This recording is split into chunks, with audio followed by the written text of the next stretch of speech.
All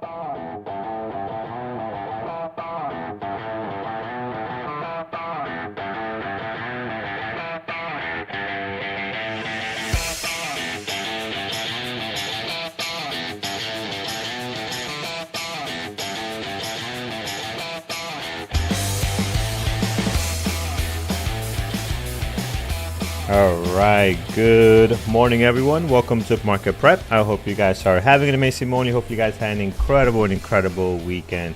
A cool weekend, that is, because, man, it was hot. So welcome. Peter's having some issues this morning, so he won't be joining us maybe until later. So you just got me, so bear with me as we get through the show and get things up and running to start off this week. So, again, hopefully you guys had a great week, and hopefully you guys are feeling good and doing good. All right, quick look at our gappers list, friends, as we get started. This is brought to you by tradingterminal.com.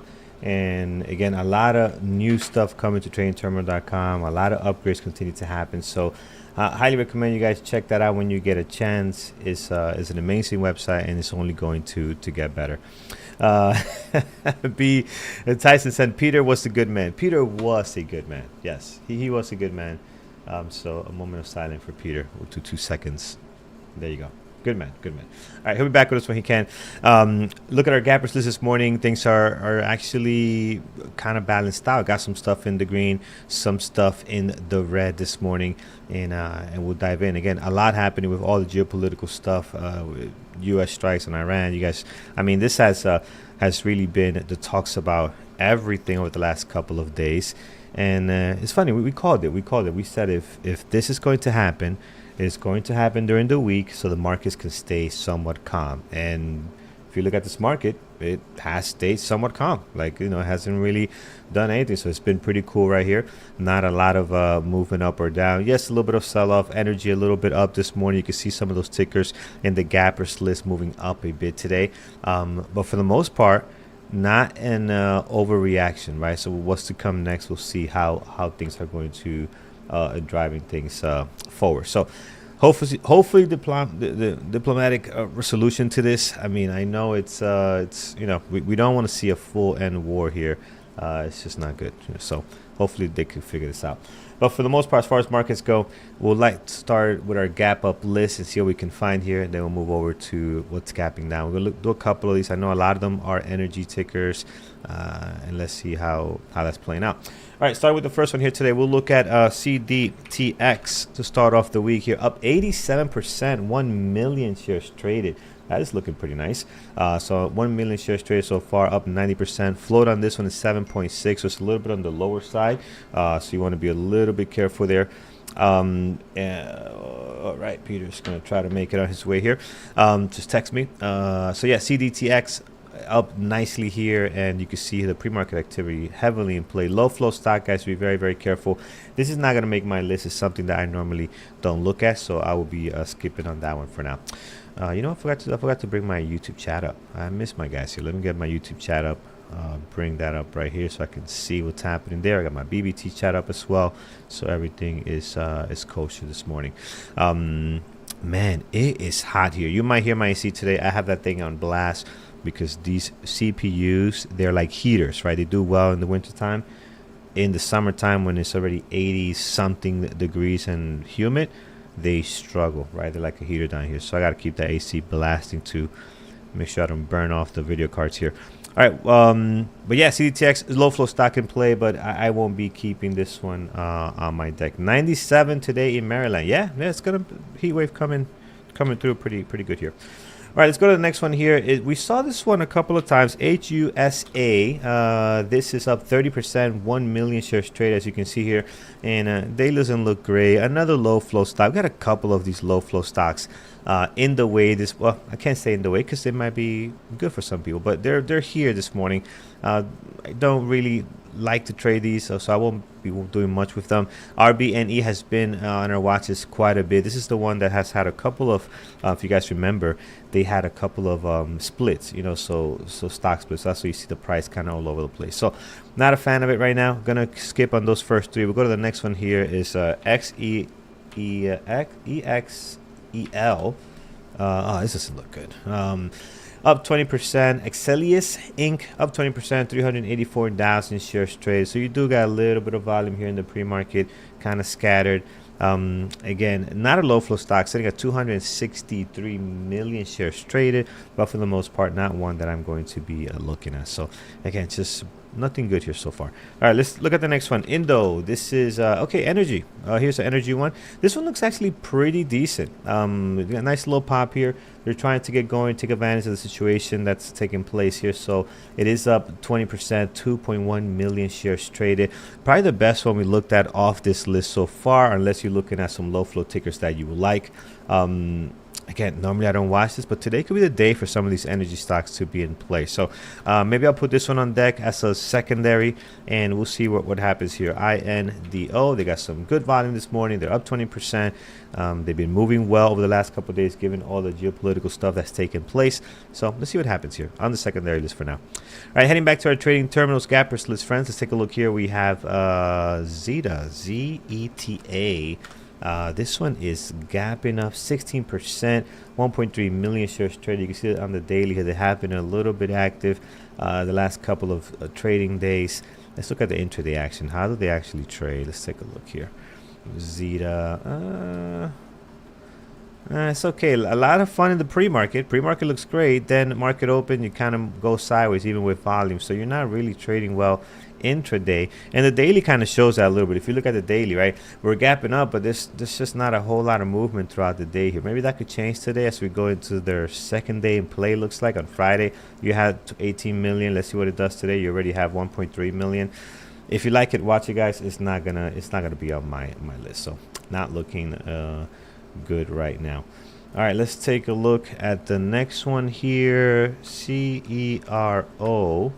Is that? Yeah, CRO is next. Yeah, a lot of these are not going to be trading very well. How about Circle? Can't wait to get to that one. This stock, my goodness, up 3% again today. I mean, who's swinging this? I know someone's got to be swinging this from like the weekend or something. I know you are. Man, shout out to you if you're swinging that thing from a couple of days. It just keeps finding a way to go higher. It is really unbelievable. So I think I saw it at 250. We'll dive into that in a second, but let's take a look at this zero, which I have zero interest on, given the way this looks here. We saw this last week too. It had a couple of days where it gapped up and moved higher, but again, there's really nothing that I like this morning on this one. So volume 481 of 7.7. I'm not a big fan. The float on this one, by the way, also under 1 million on top of that. Again, we saw it last week. We didn't like it then, and we don't like it now. So be careful on that. All right, let's get to one that we actually might like, and I will keep on my list. Is Circle Internet Group. This stock, if you look at the daily, we are up 4%. We hit as high as 266. And again, just such an impressive IPO, friends. This thing opened up around 75 or 60. I don't know the exact number there. You can see it here. We'll make it somewhat of a straight line. Yeah, around 60 something. And since then, we have gone in like less than, 3 weeks. We're up at 266. That's the high for today. So just massive move. Hard to borrow with Interactive Brokers today, as you can see here. So again, you won't be able to short it. And as it gets higher, the risk just increases the volatility. I mean, look at this drop just right here in the pre-market itself. This wick, bottom of the wick, is 246. You're up $4 from that pullback on a 5-minute candle. So it is just be very, very careful with the number of shares. It's not, for me, it's not really tradable. It is entertainment purposes. I love to watch it, so it will be on my list here. But man, if you're trading this one, good luck and be extremely careful on this one. Smith says above 700 shares of CRCL at 80, sold all at a 100. I'm sure that sounded great or looked great. Not a few days later, but but you made the decision with the information you have, and that is all you can do, my friend. That is all you can do. But yeah, it's that hurts. That hurts. All right, let's see what's gapping down. Again, I don't see a whole lot. Oh, we got a good one coming in here. We got AMD and DJT. By the way, for those that have not been watching AMD, it's been trading so well. So definitely going to be on my list. Actually, it's been trading a little bit better than even NVIDIA. So again, definitely going to be having this one on deck. In some cases, not always. Nvidia is still a beast. But AMD this morning up 2%, 1.5 million shares traded. And if I recall correctly, correct me if I'm wrong in chats. I'm looking at both chats right now. They are coming out with a new. They announced a chip that's going to compete with Nvidia's Blackwell, whatever the name is. So that's kind of got them going. But look at them this morning. They're pushing good. They're looking really nice here. So they're up 2%, 1.5 million shares traded. Definitely like what I'm seeing here. Let me just add this one to my primary list. So AMD on the primary list, looking really, really nice this morning. So there it goes. All right. And then we have DJT as well. We're gapping up here 2.6, almost a million shares traded. I watched the stocks many times. It doesn't really trade well intraday, so again, I just avoid it. I remember when they had a lot of volatility and volume. Even then, I didn't find them easy to trade. So just be careful. They got some action this morning, and not sure what that's going to be. All right. Let's take a look here. Let's go back. So that kind of covers our gap up list. Again, I don't see anything else that I like here besides CRCL, AMD, and the other ones are okay. They're not great. You got to really be into these type of tickers. A lot of them are energy, and some of them are, most of them on the top here are low flow tickers. So if you like low flow stocks, these are in play today. So be cautious of that. All right, let's take a look at what's gapping down this morning. So if we look at here, we have a bunch of things. Again, a little bit of some weakness on a lot of these tech companies. I'm seeing quantum here. I'm seeing some crypto stuff on here as well. So let's see what's going on here. Let's start with the first five, and then we'll hop around to some of the sectors that are down here just to cover some of this quantum, Rigetti, Mara, and Sony. Wow, I forgot Sony even exists. What's Sony? Is this Sony, the actual Sony, like Sony TV thing? I think it is, right? Is it, guys? I'm not sure. I never really... Sony Group. I would assume it is, unless somebody has a Sony company. Let's see if anybody knows here in chat. Sony. It looks foreign. It is? Okay. Oh, yeah. It looks foreign. Yeah. Okay. I forgot to even existed here. All right. I was a big fan of Sony back in the days when they had the Sony. I mean, who did not own a Sony Walkman? The yellow one. You know, the really bright yellow one, CD player. Man, that was awesome with the headphones that come across with the earbuds. If you didn't own that, you was not a kid in style, man. That was the thing. But yeah, yeah, son, they're bringing back memories. So yeah, but let's go back to what we came here for. Is HIMS. HIMS right now. Ooh, HIMS looks really good, guys. I like this. What's the news on HIMS? Let's take a look. I don't have my partner in crime, so I'm gonna head on over here and try to find what the news is on HIMS. But this is definitely going on my list, guys. 23%, 12 million shares traded. Wow, that's not good. People are not taking care of their hair here. I'm gonna go to trade terminal news here. I'm gonna type in HIMS and see what is the latest and greatest. Carlos, NVO cut their ties. Oh, that's not good. They just started that. So NVO cuts their ties with HIMS abruptly. Didn't they just announce that like 4 weeks ago or something? That just happened, and that's actually what popped them up. Oh, okay. So I guess that partnership didn't last long. All right. So yeah, you know what? Let's. They found something they did not like. If that's the case, so let's put HIMS. I got AMD on the primary list. HIMS, of course. And hopefully it doesn't run too much. It gives an opportunity to join the party here. We got plenty of shares for sure, 3.6 million, so that's good. Man, HIMS is the one today. And HIMS can trade very well. Like when it's in play, we've seen it trade very, very well. I'm looking forward to this one this morning. All right, this morning's starting out pretty good so far. Let's take a look. What else we have here, guys? CCCM. This is Columbus Circle Capital Corp. I don't know about this one. Down 16%. It does have volume, 918,000 shares traded here.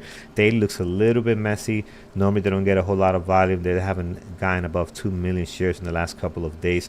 Not sure what's the news driving this one. We'll take a look here. CCCM. Can you have more C's on your name here? And let's see. I'm checking the news, guys. Trading terminal news. There, so the possible merger here. All right, so that could be.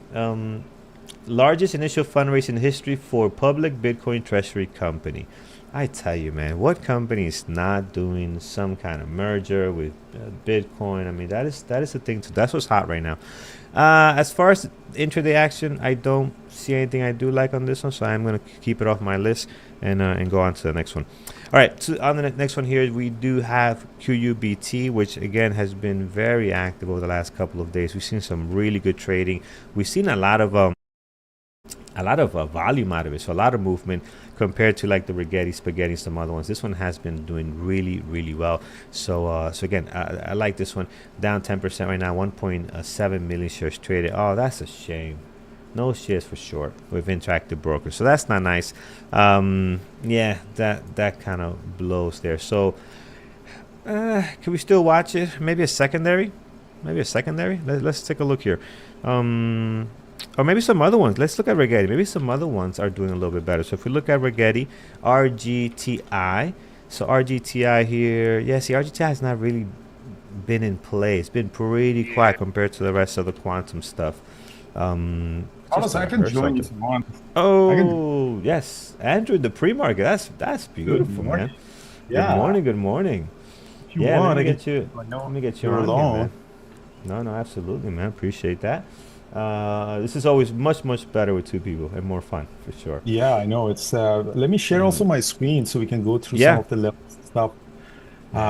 See what we're having. Good morning, everybody on YouTube. Right. Carlos is taking the lead by himself, but I can definitely come and see how it's going. Let me know when you see your camera and screen. Oh, it's coming up now. I see it. Yep. Yeah. Let me see my camera. I'm also starting my camera. All right. I think I got you here. All right. So what we are seeing here is that actually it seems that the market doesn't really price in any long-term war in Iran. And reality is Iran has been really capitulated really bad, that it's very unlikely that they can do anything. So the futures gap down a little bit, but it seems that really doesn't do anything. So the oil are also down $73. I know you were going through the list, but AMD and Tesla are the most interesting ones right now. And QUBT is the one that has gapped down significantly at 8:30. Yeah, QUBT, I was just going to that one right now. And the thing that sucks about it is that we don't have shares for short on this one. So I'm looking for something else quantum-wise that can move well. But this one, we can't short it. Might be. Yeah, QBTS. QBTS is the one that we have as a short. Yeah. So these ones, QBTS, QUBT, they belong to a category of stocks that we call them as hot sector mania. So they were pretty active like around May. Before there was some activity in November, December. They go down, but they really, slowly phase down their volatility. Maybe they don't sell off significantly, but they slowly, like the volatility during the day is going to go down. And another thing is that is funny about them is that you get sympathy play. Like, for example, if there is a news on QUBT that is gapping down 11%, it does impact the other stocks in the sector as well. So, for example, if you want to trade QUBT, but as a short, you don't have it, potentially you can look at QBTS. Because they're trading together. Not all the time, 100%, but they do potentially move together. Yeah, they're in the same sector, so you can see that movement there. I see Peter also joined. Good morning, Peter. How are you? Hey, good morning. My backup is Andrew. That is awesome. You got a great backup. Look at that. We did. Calling the big guns. Yeah, tell me about it, man. Well, the reality is nobody can actually, fill your shoes, man. There is one and only Peter forever. Well, I appreciate that. I'm sure you're doing fine. Well, yeah, good morning. Sorry about that. A little bit of a hectic morning for me here. So, but, sometimes these things happen. So. Well, may I ask, what happened? My car blew up. I blew a coolant hose, so all my coolant leaked out, and then the car overheated. And oh man, damn, the Porsche one, huh? The Porsche, yeah. Yeah. Well, I'm sorry. Well, I'll hand it over to you guys. I'm here just looking at some levels and potential levels. This Tesla and AMD definitely are my watch list for now. Yeah, yeah, I'm definitely adding those as well. AMD looks good, and Tesla. They got the Robotaxi. When is the Robotaxi? Is that I think today the or launch is was it today. I yesterday? think. Yeah, I think I learned that it's today. Is it? I thought it was later this I week. No, it was said supposed to be like. 24th, maybe 24th. Oh, you're right. It was Sunday. It was supposed to be yesterday. Oh, yeah. Yeah, well, I'll look it up. Let's see what I can find out. All right, they're awesome. confirming, yeah. All right, Peter, do you have the U.S. economic calendar? We can go through that. Well, let's take a look. Obviously, it's not updated because I wasn't here to do that. But guys, this morning, what are we looking at? Well, we had a couple of things that are coming up. Really, it's only the S&P U.S. Services PMI that is going to be coming up at 9:45, and then we've got the existing home sales. So that's at 10 a.m. Neither one of those tend to move the market, so you probably don't have to worry about them if you're in a trade. And the analyst expectations are pretty much that they're going to be steady as she goes. Not a lot of change anticipated on that PMI number, nor on the home sales. So I think we're pretty safe. We're going to be able to look at whatever's moving, just the gappers and any economic data that come out. Of course, we're always on the lookout for tweets because, as we know, right, with tensions continuing to rise, the U.S. took action this weekend in Iran. It's just going to take one tweet for this market to move pretty significantly. So I as I always do, advise caution, but we all need to be aware of the fact that it is tentative right now as to what money is going to want to do, depending on what the global economic situation is and how that changes. Yeah, yep, 100%. All right, friends, let's take a look at we're going to the gap down list brought to you by tradingterminal.com. We did a couple of these already. HIMS, we talked about QBT. Andrew mentioned QBTS and some other ones as well that you can possibly find some short opportunities. The next one is going to be NVO. NVO is the one gap. They're both funny. They're both gapping down today. So HIMS and NVO cut their ties abruptly, and they're both gapping down. HIMS is on deck. Really looking great this morning. We do have shares for sure. I mean, they are weak, down 25%. Obviously, they were the big winner of this partnership, and if that breaks up, they're actually they're going to be hurt the most. So you can see that right now, down 25% on that news. NVO, on the other hand, down a bit as well. Actually, NVO here, let's see. NVO, yeah, down about 7%. So still taking a nice drop with some volume as well. So again, this partnership ending up abruptly, not fun. NVO is in play too, guys. I like the way the pre-market looks right now. Normally they don't trade very well unless they have news, but today this news I think is front and center, Peter. I wonder what took place, man. This is not fun. Someone's getting fired. Someone's getting fired. I'm not sure if people get fired every time we see this news. There'd probably be no one left in the company.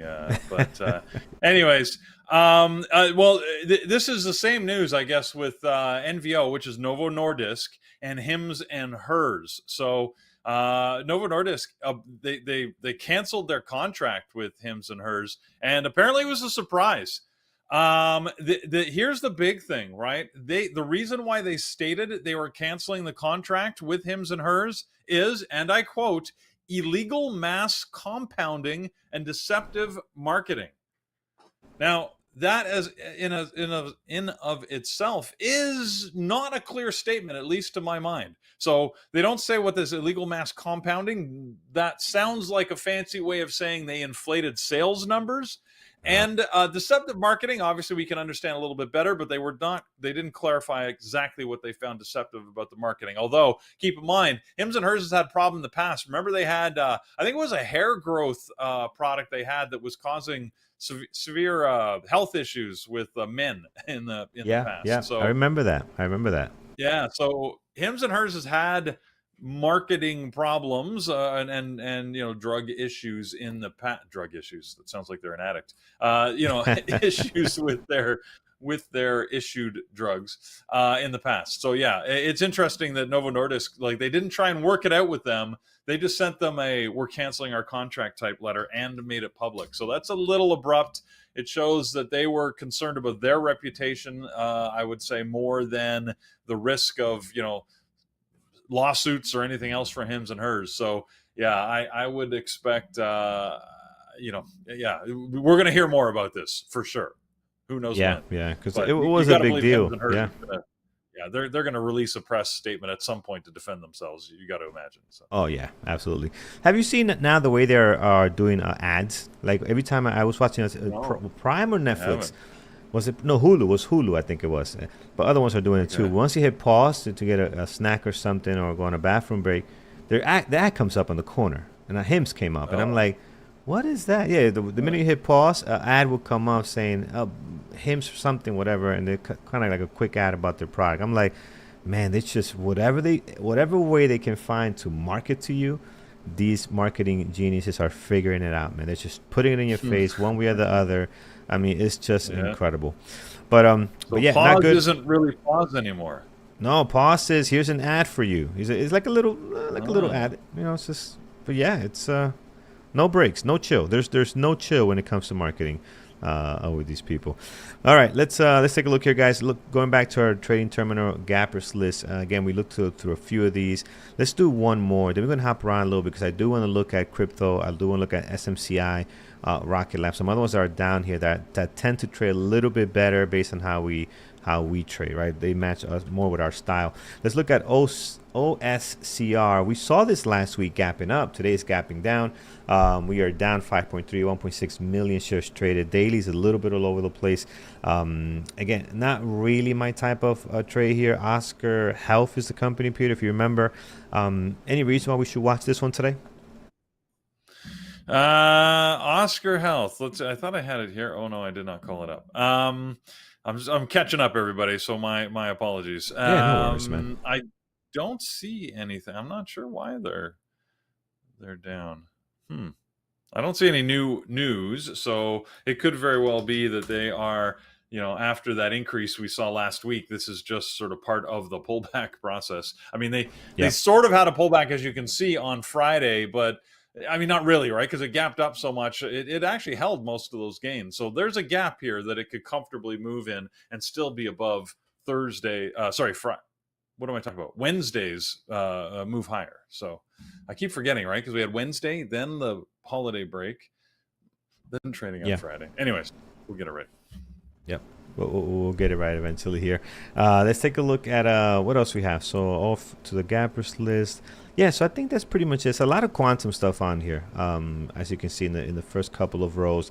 Let's stop here. I'm going to check just two more. SMCI, and we'll talk about crypto a little bit because I do see a couple of crypto tickers on the list this morning. So we'll start with SMCI, which again has been one of our really great trading tickers. Today they're down 3.4 with 1.8 million shares traded. Daily has really been stuck in a range. Like if you look at this daily here, this is clearly the top of that range there.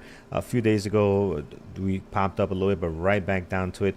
And then here's the bottom of that range. If you're a trend trader, you could say, okay, well, we're doing higher highs, higher lows here on a longer version, which it does. You can see they're kind of trading into a point here, which could be interesting.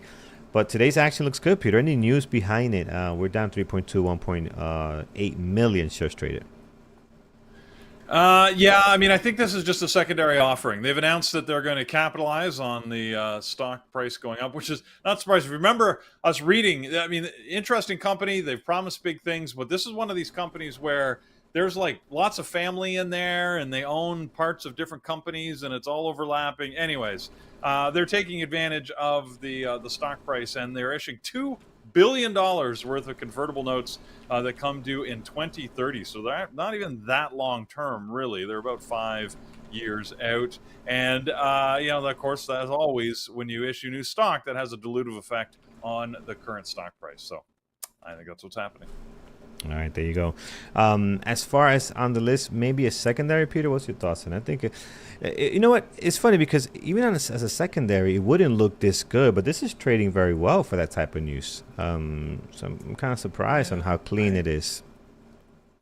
I'm not sure, Carl. I mean, it's one that I do keep an eye on periodically. I mean, if you just look at the daily on it, it actually doesn't. You think, oh my God, why would I want to trade this? But because it's really just tiny little candles chopping, in a range here. But if I look at the actual price action, because as I look at it during the day, there are some tradable moves in this.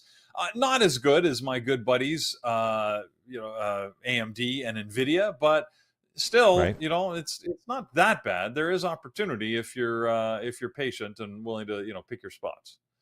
Yeah, yeah, I agree. I mean, this is Friday's action here. You could see that there was a lot of movement in it for short opportunity, reversal, another short. I mean, yes, it's a lot of movement. These are big moves, actually. You know, you're getting almost $1.50 on a $41 stock. It's not bad. It's not bad at all. All right, maybe in the secondary for me, that's what I'm thinking here. And then the next one we'll talk about, we have crypto, right? So crypto is on here. We have COSK, Mara, Riot. They're all down this morning, Peter. What's the latest on there, and how are things looking as far as the overall cryptocurrency? Yeah, not a lot of movement in crypto, really, considering that there's lots of opportunity for it to move. And as we talk about all the time, we know that crypto likes to move on the weekends. That being said, it's down a little bit. Bitcoin is down. The overall crypto market seems to be cooling off a little bit. I mean, it's not dead. Don't get me wrong. I mean, it's absolutely still a hot sector, but Bitcoin prices, for example, dipped early this morning just below $100,000, which is not where, of course, long-term holders want to see it, or all these companies that have been accumulating crypto for all this period of time. So they really want to see this thing, 105,000 or better. And like I said, I think it needs to get up over the highs, which is 112, to really sort of get itself going here. But yeah, so a little bit depressed. As we mentioned, though, be careful what you trade on these. Not all crypto offerings are tied to Bitcoin, right? Coin, for example, is more of a marketplace. You need people trading. So, if things are starting to look bad and people are getting out, that could be just as good for them as otherwise, because other people could be seeing it as a buying opportunity, which could just churn volume, which is what they want to see on the platform. There are others, of course, that we watch in this space that definitely need crypto prices to stay high, and those would be those companies like Clean Spark, Clear Spark, I always forget, Clean Spark, Yeah. and CLSK and MSTR, for example, which are two of the companies we watch in this space, but they're accumulators, right? They're the ones that are buying lots of Bitcoin, as well as a bunch of others. So, yeah. All right, awesome. Out of these, I'm just looking through them. I don't see anything that I actually love that much, so they might still stay off my list here. Maybe IonQ, we're down 3.7 here. I just want to watch something in this sector, given how the market will open. We'll see where the volume goes, and if there's any sector that's affected more than another one, given all the stuff that's going on around the world here. So I'll add that on there. All right, and that covers our list brought to you by tradingterminal.com. Yes, guys, we see all your messages. We saw a change happening in tradingterminal.com. I mean, we knew this was somewhat coming. We actually had it on a beta and free for a very long time, so you guys really enjoy that. So hopefully you took advantage, right? It is a great website, and there's going to be some changes coming to us, more updates. I mean, the team is working hard on this tradingterminal.com, and it's getting to where we want it to be. So but yeah, it's behind something, a paywall now, but it's really neat, man. So hopefully you guys enjoyed it. All right, let's take a look here, Peter. Tesla, we spoke about Tesla here. Let's take a look. We kind of went over it a little bit quickly, but the Robotaxi, I thought it was this weekend, right? It was.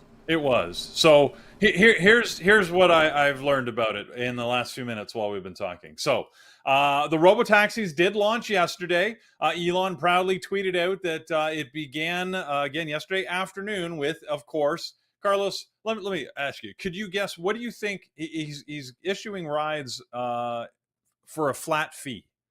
What do you think the flat fee is? And it's really low. The flat fee for the Robotaxi, no matter where, no matter how many miles?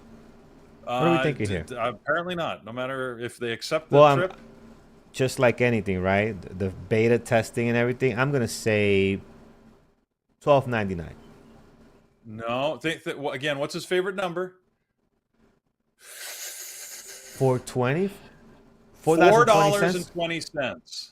$4.20. Guy's a genius. Elon, he's got that little sense of humor. He's going to keep using it. So yes, so he's issued rides for $4.20. Now here's the thing: it's part of his Robotaxi service, and it is called Robotaxi, and it's a limited launch. So there's only 10 cars, and they will only run between 6 a.m. and 12 p.m. in the greater Austin area, and they're not the Robotaxi cars we looked at. They're actually the Model Ys. He's got 10 Model Ys that are, have Robotaxi written on the side of them, but it's not like that It's not that car, It's not the one. Yeah. futuristic looking 2-seater car that we saw, right? It's just a standard Model Y. And we'll add on top of it, by the way, for the moment, when you get into the automated, it's fully self-driving, but they're going to put a Tesla employee in the front seat as a safety precaution. So it's launched, but sort of, not really. And he's been very quiet about all the rest of it, right? When do you get the passenger in the driver's seat? Well, you know, when do you get that employee out of the car? When you're actually going to see the robotaxi cars that you know, he showed us? When is it going to be expanded to more than 10 vehicles, 24/7 to more cities? All of those questions are unanswered, but it did launch. So there you go. This launch sounds very strange to me. It's not a launch. It's like a practice. Look, I mean, I can appreciate the safety. It makes sense. And look, it's probably as much a liability thing as anything, right? Like, I honestly, if the car is self-driving and you're sitting in that thing all day or however long your shift is, how much attention are you paying that you're really going to be able to jump in if something goes wrong? And what have you been told to do? Like, do you have to wait until it's gone really wrong, like to allow the car time to course correct and fix it? Like, because it figures, I don't know. It just seems to me with a driver, like, it's going to be too late before they could do anything. It feels like a placebo having a driver there, but maybe that's just me. I don't know. But anyways, whatever. Look, they've launched it. It's happening.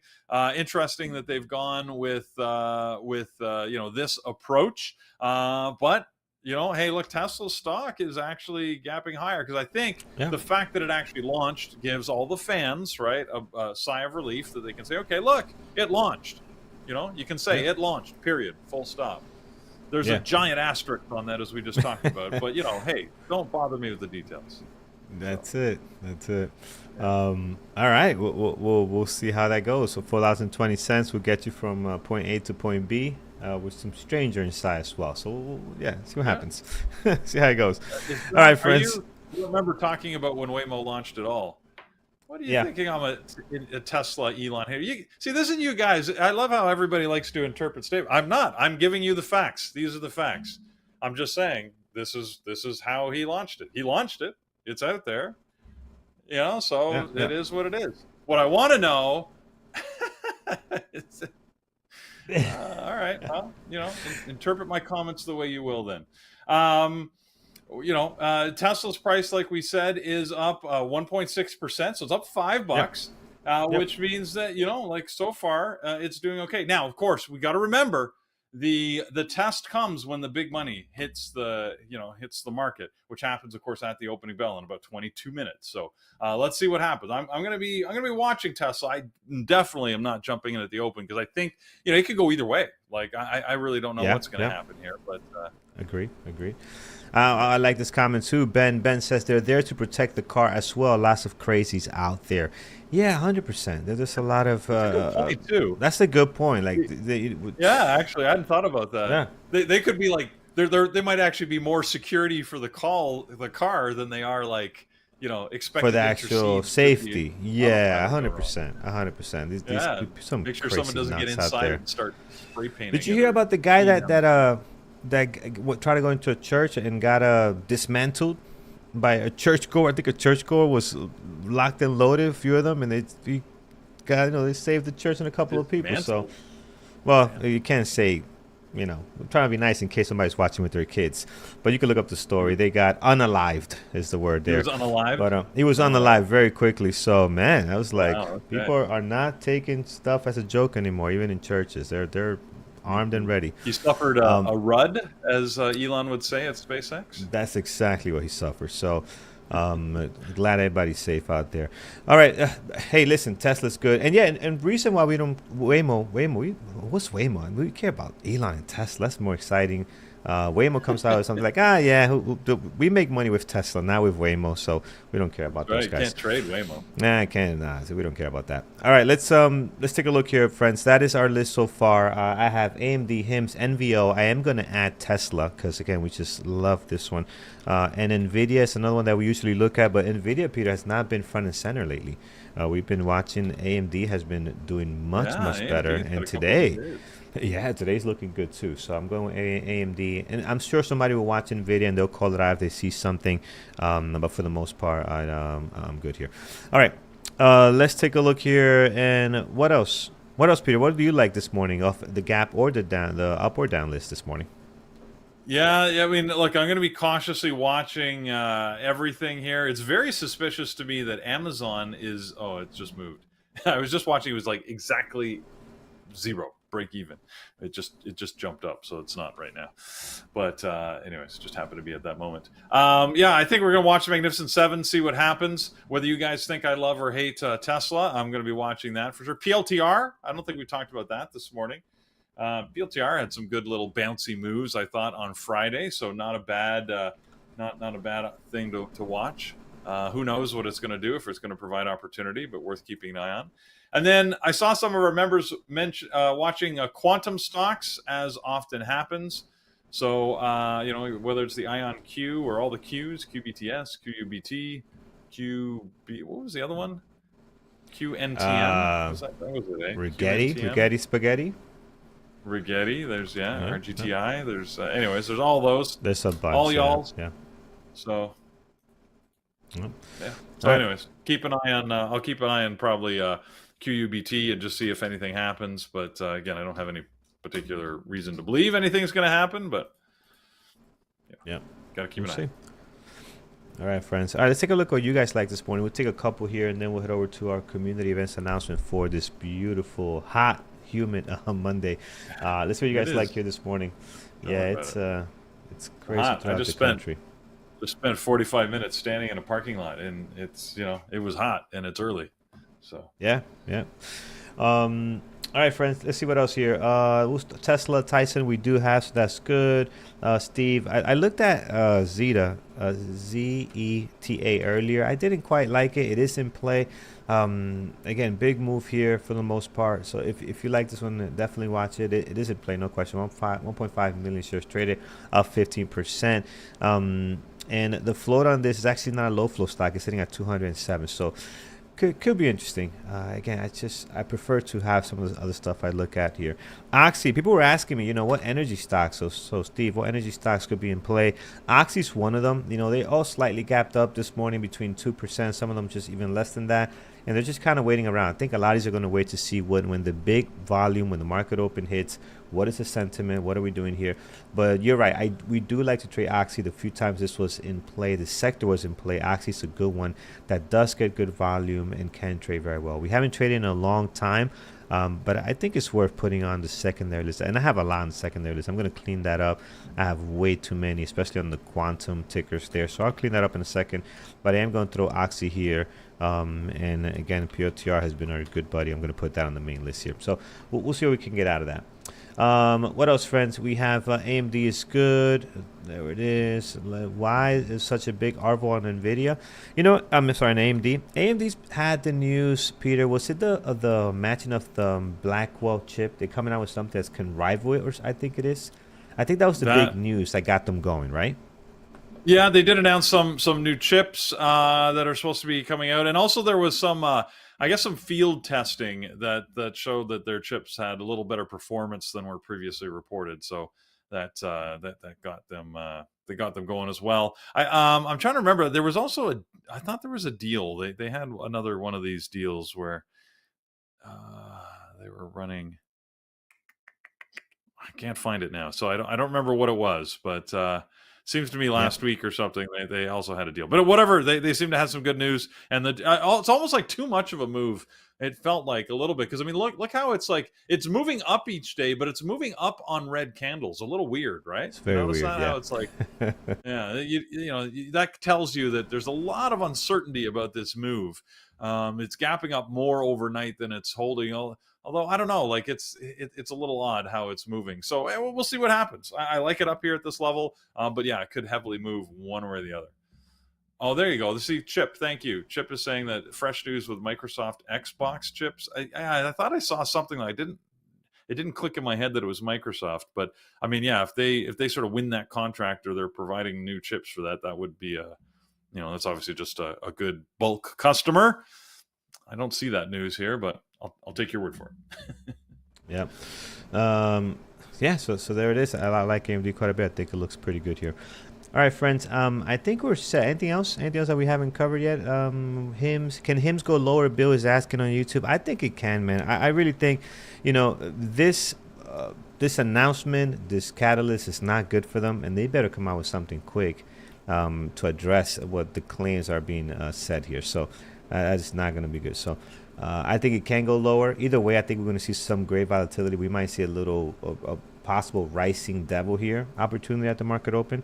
But it is in play, man. Tons of volume, and this is not a good look for HIMS right now. So we'll have to see how the volume treats it when it comes in. But I think it can go lower, absolutely. Because if you guys remember, this all happened when that merger came out. So all this volatility, look, we were sitting at 27.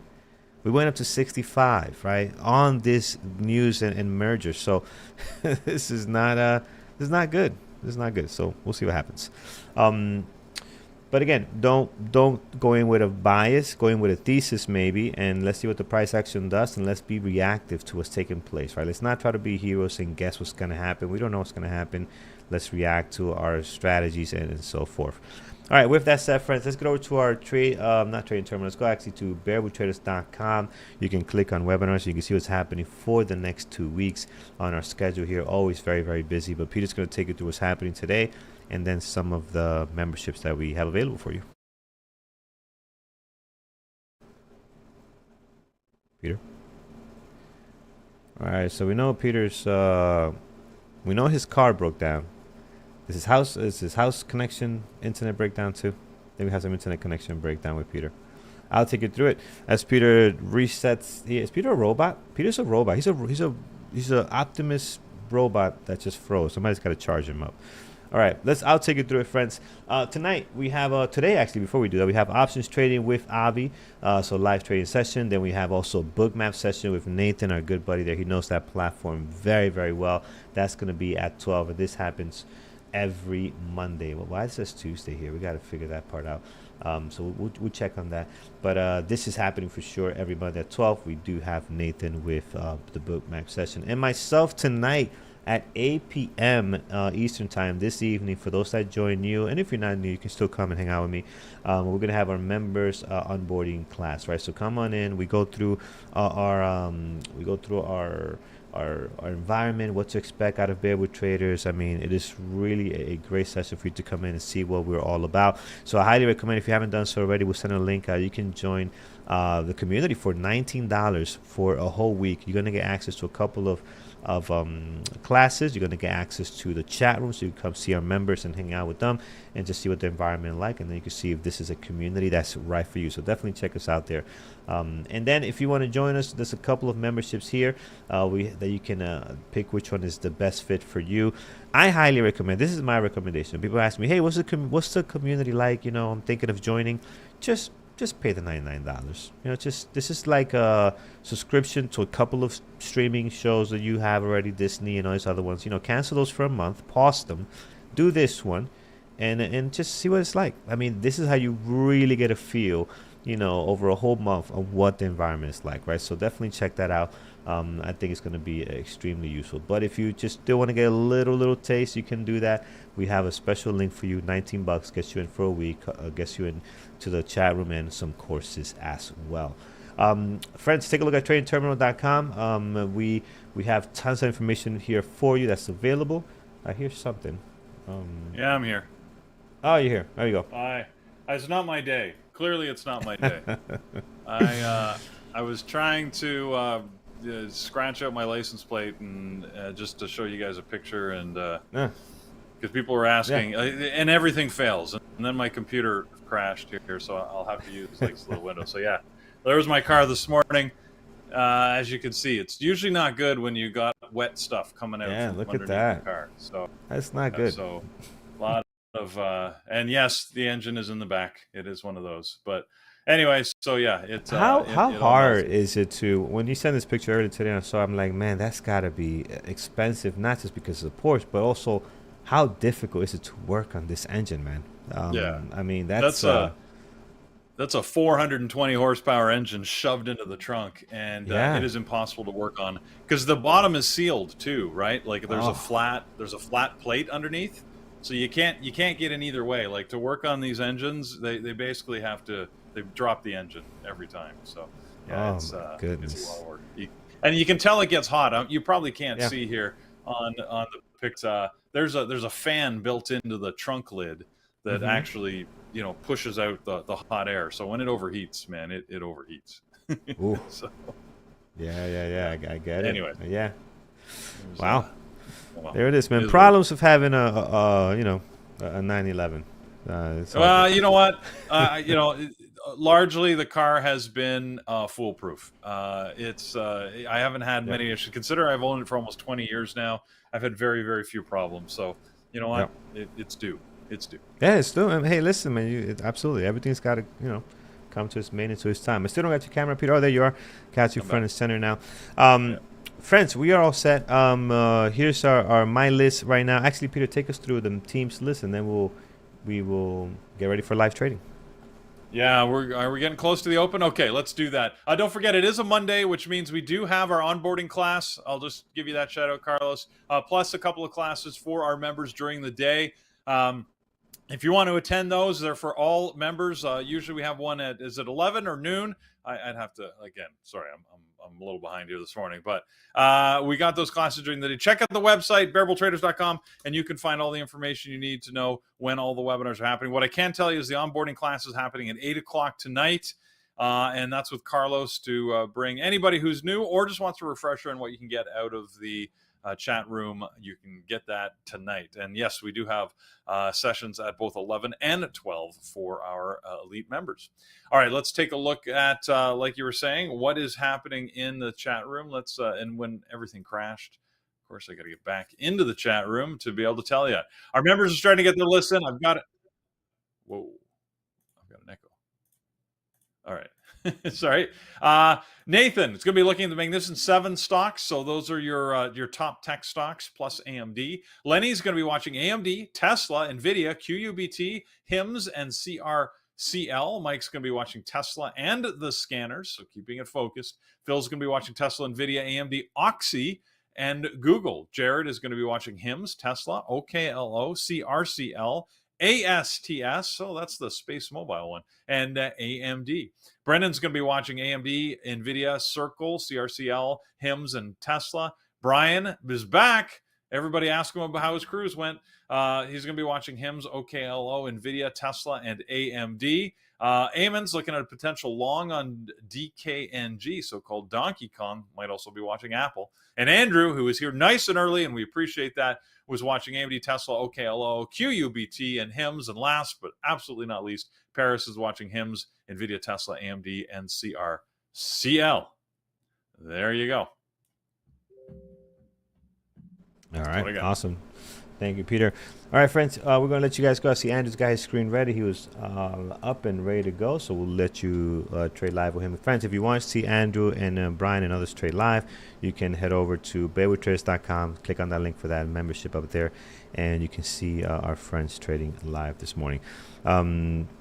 See Andrew's already set there and good to go. I'll give you a look at what the chat room looks like this morning. There it is. So that's Andrew and the team and everyone getting ready to rock and roll here. So take advantage of that. All right, friends. We're going to disconnect. Continue on YouTube.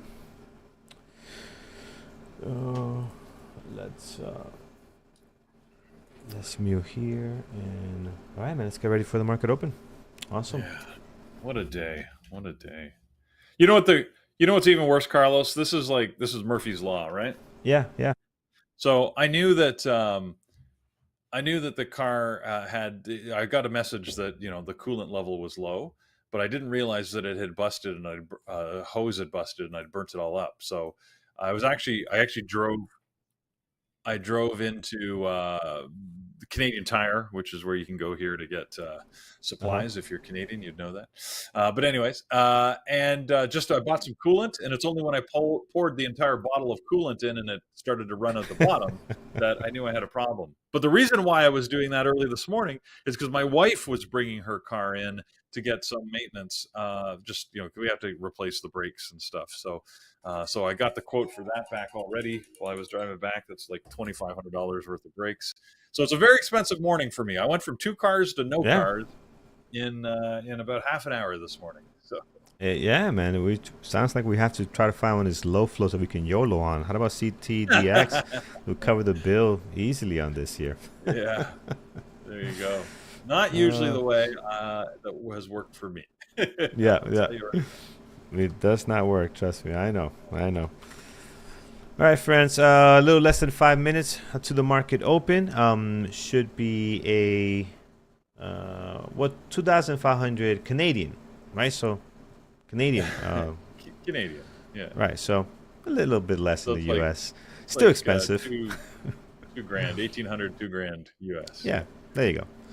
Amit says doesn't matter. I know it does. I'm just trying to make it feel better here. It's less than Yeah. than that. Yeah. But Yeah, no, well, still brakes and expensive. rotors. It's always the rotors that cost you a lot. And I know, like we haven't touched them since we bought the car, and I knew that they were rusted. You could see that. So it's Yeah. time. Yes. Yes. All right, friends. So I keep telling my wife she likes the SUVs. SUVs are always more expensive on everything too. So Yeah.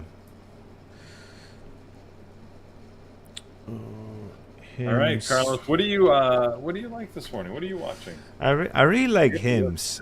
Yeah, I got the list on here. AMD, of course. And actually, let me put my list here, which I haven't done so yet. Hymns, NVO. I don't know about NVO, but I have it here. Not him. Hymns. Like plural hymns. NVO. I have Tesla and PLTR. Oh, Brian is back. Well, it's good to have Brian back. See him in chat there. See Bookmap ready to go. Nice. Brian is back. Let me turn off my screen because 3 screens is too many for the chat. So let me just disconnect one. The Porsche dealership just confirmed my appointment for this morning, which I put in saying the car's being delivered to you, so you're gonna have it one way or the other. Yep. All right. Let's see. All right. PLTR secondary list. Yeah, PLTR. I definitely want to watch Tesla because I want to see what it's going to do. I'm not sure about it, but I'm going to watch it. And wow, Nvidia had a little bit of a drop in the last few minutes. We're here about just over 2 minutes away. Yep. Question is in chat. Do I think by good buddy Ian? Do I think? Where is this? I just saw this right now. Oh no, Taz. Do I think that the world, Yes. the war is going to affect? If I could speak, the war is going to affect Tesla. I don't know. It all depends what happens next, man. It really all depends where we go next year. If it's, I don't know. Actually, if anything, they're not a oil-based company, so they're not going to be affected that much. They'd be the opposite way, right? Electric car. Yeah, Tesla Right? will only be affected as much as the market is affected, and largely the market has Right. shrugged off. The so far, anyways. Like it's not like we saw a big gap down this morning. Obviously, we're sort of flat roughly, but I don't know. I mean, we'll see. Yeah. Again, the strikes in Iran, the markets largely didn't react at all to, at least the North American markets. So we'll have to see. Pretty tame. A lot of things could change when that opening bell rings. So there's my alarm. Yeah. 1 minute away. Sure can. People, and again, people here are not happy with us getting involved in this at all. We want no business in here, but Israel found a way to get us in, to pull us in, man. They found a way to pull us in. It is what it is. This is all political, religious. There's so much to unpack here. We can't do it in this show. We need like 3 hours to talk about it. So we'll just leave it at that. But we're not happy about it. Yeah. Naltharion says their manufacturing relies on oil still. That's true. The manufacturing process needs oil. And frankly, every time you use plastic, right? I mean, there's oil involved. So, and there's a lot of plastic in any car, including YD's message got blocked, but I unblocked it because I want to see it anyways. He says we're talking out of our ass. I guess if my ass could talk, man, I'll be a millionaire. War is not fun, man. If you like war, that's up to you. War is not fun. It's not fun. There's the bell. All right, here it is. Market open. Here we go. Let's see what we got in place. and hit that thumbs up over on YouTube, guys. We appreciate your support very much. Oof. YD says yes. Nvidia also got a good pop higher here. Interesting. Apple is going the other way. So is Microsoft. That's weird. Wow.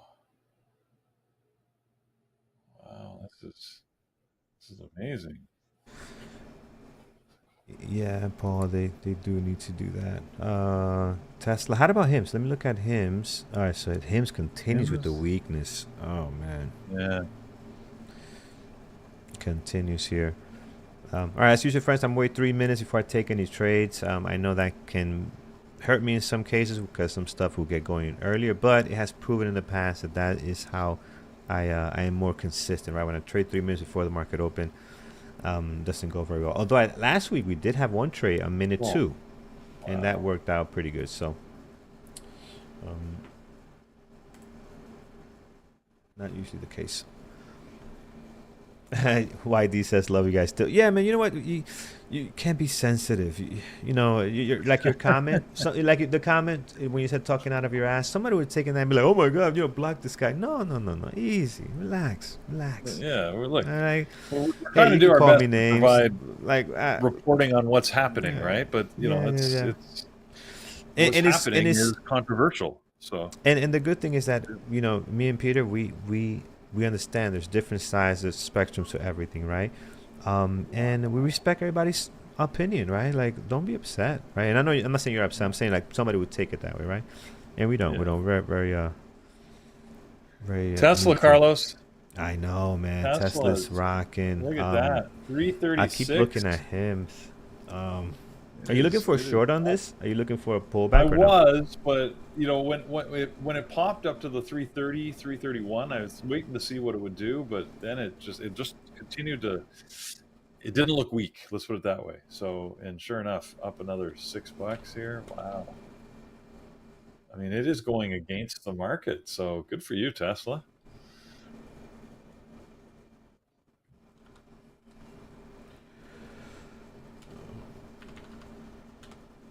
Let's see.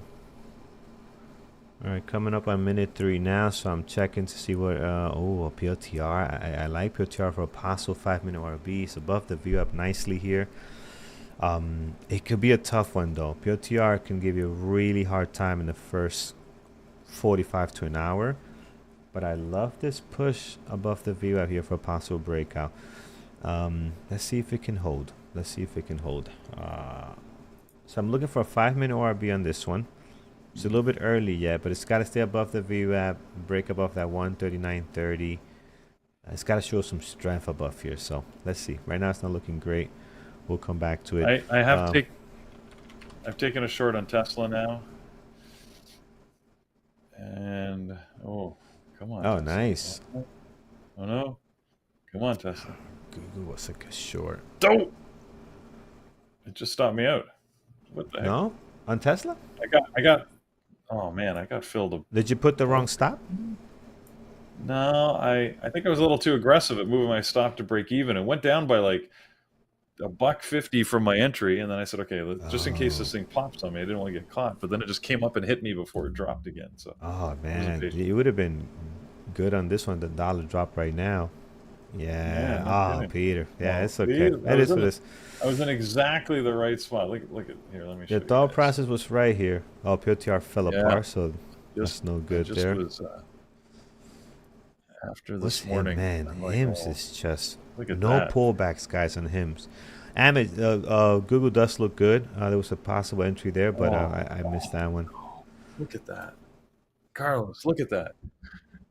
Look at that, bro. Look man, at you had it. That like it was a perfect but wait, entry. You brought it back to breaking without taking a partial first, so usually don't do that, right? Or you can. There's 2 candles there.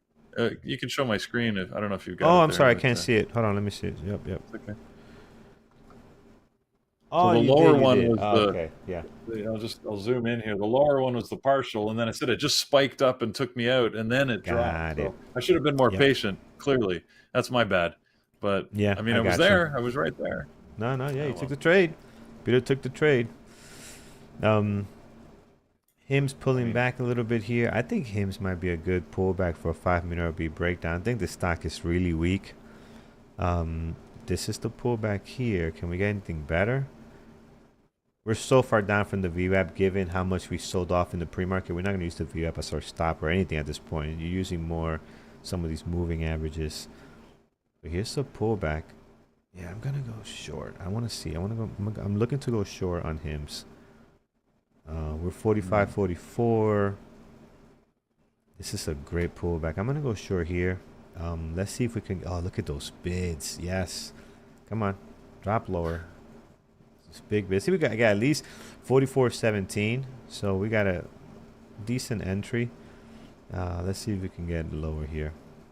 I think we might see some more weakness out of this one given the news. So we'd love to love the day. 44.19. I see a lot of bids here. 45. Let's push through those.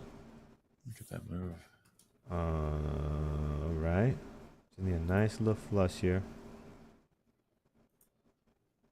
Let's see if we can get it. Ah, it's not doing it. 45.75. We don't want to go above that. Pushing up the other way. I'm surprised we didn't get a flush. Usually you get another like little drop there. 45.75 will jump out of it. Andrew's long Tesla. He held on for that big drop, added at VWAP, and that's a big risk trade, but it's working for him. 45.75 will be out as a 50 cents, less than 50 cents, like a 30 cent stop. Actually, that's pretty tight. I'll probably give it to 46. 30 cent stop is too tight for this, I think. I could give it to 46. Let's see. 46. Yeah, we're going to get stopped out. It's just not selling off here. So I'm stopping out at 46 on this one.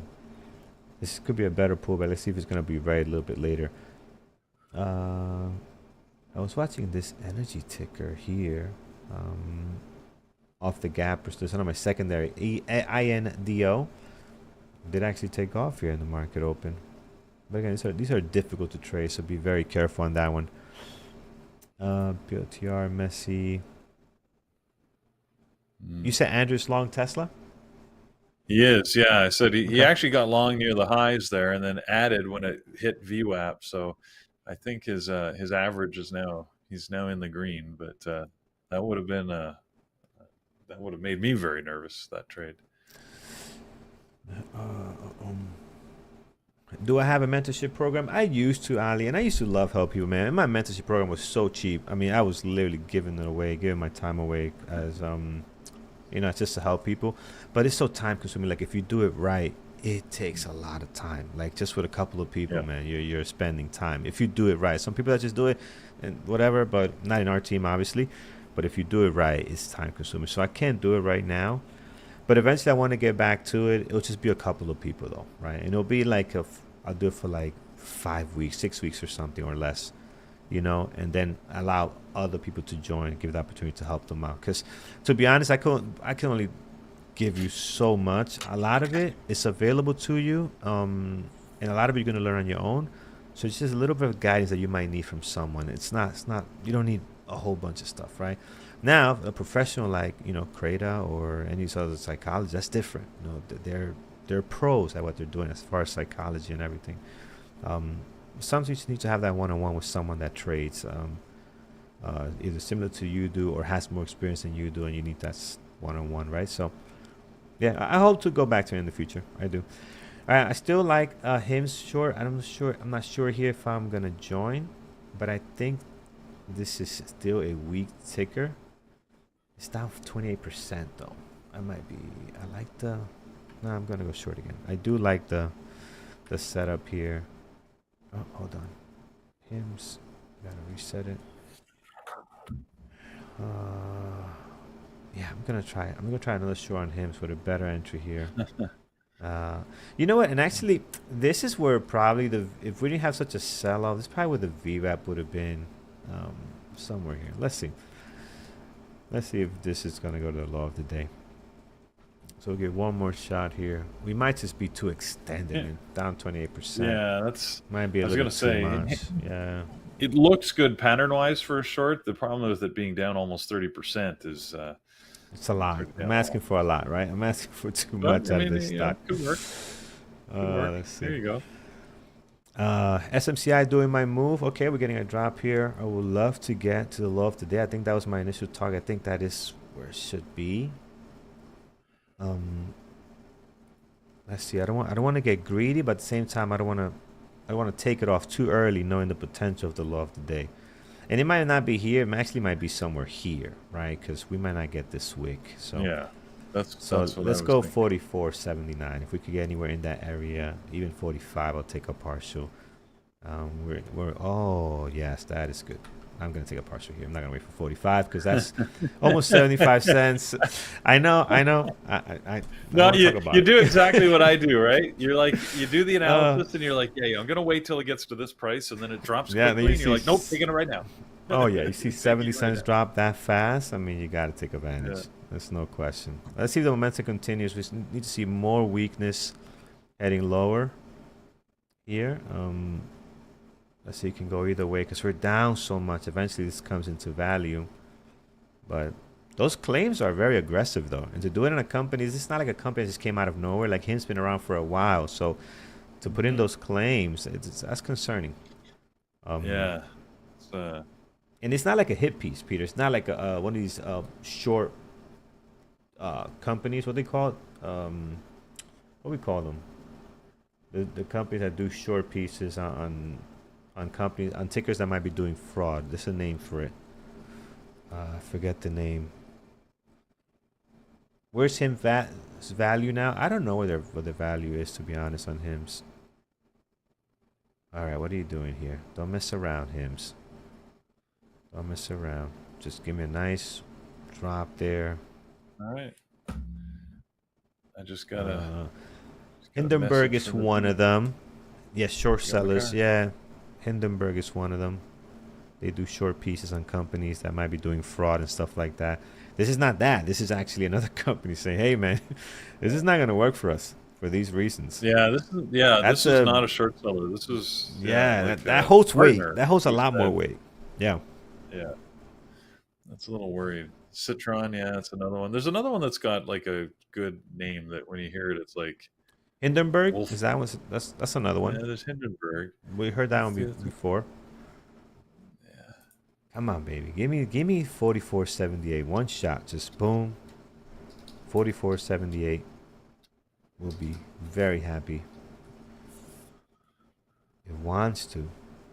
Look at this price action here. But you know what? I'm gonna play it safe and take a partial. Am I? Let's see what the price action tells me to do. Ah, you're going the other way. Yeah, it looked like it was supposed to drop there, but It did, man. It looked very good, but I don't like the fact that it's holding. So I'm just gonna take another partial here. Not much, about 20 cents there, and then we'll stop out at break even. Yeah, we'll stop out at break even here. Little bit of slippage there, but not bad. Man, it looked really good. Like when it came here, I thought we were getting a flush, but the price action did not do that. But man, I thought we were getting that. It's too down. It's way too down. 28%. It's finding some Muddy support here. Waters. That's the other one. Muddy Waters. Yeah, it's another one of That's those. one. That's a nice one. firms that- Muddy Waters. Yeah. I like that. There's Muddy another one Waters. out there that I'm trying to find the name of. It's Someone mentioned CMCI earlier is doing our move. Oh, it did, but it failed, right? You didn't, and this is a great example. Whoever mentioned that, just remember the ticker to look at it. But here it is, the push up. You got the pullback, but you never got the confirmation candle, right? This candle opened up and it's just failed. So you should have not joined this trade for a long here, unless you got that confirmation move. That would have been really good. I would have joined that for sure. AMD looks strong.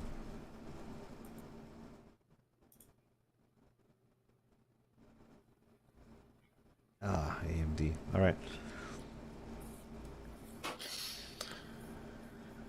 Hims could be a long. So the VWAP, I'm not gonna take it here, but that could be a long. It held pretty nice. Had a lot of support there. Here's PLTR. I liked PLTR earlier. It didn't give us the move. Maybe now the here. Oh shoot! Wow. Seriously? You didn't give me time to do my analytics here. And you're up. See if it pulls back. PLTR is tough. PLTR is not an easy stock to trade. But when it can't get going, man, it gets going. YD, you long the AMD. 130. Yeah, AMD seems strong to me.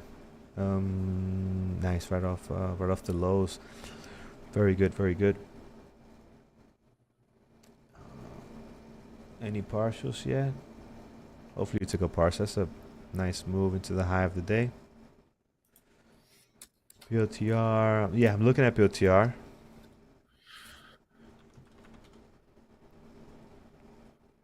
Awesome, man. Good stuff. Oklo. Red to green. UBT looking good. Let's take a look. UBT.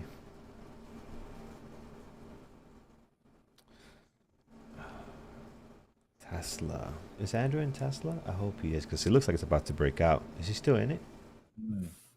Tesla is holding that level quite nicely. And I think he entered partial and added.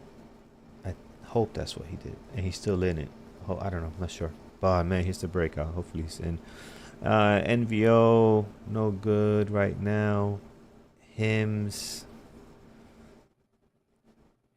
Still red on Hims, but a lot less red on Hims. So that's good. Small red. Oh, there you go. Man, that's the breakout. That's the breakout. Oh yeah, he isn't. He's just partial. Nice. All right, so Andrew's long. He's been long on Tesla. He's getting the breakout now.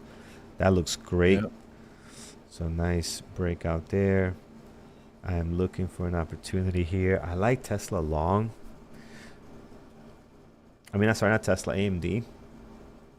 Our stop will be 131.25.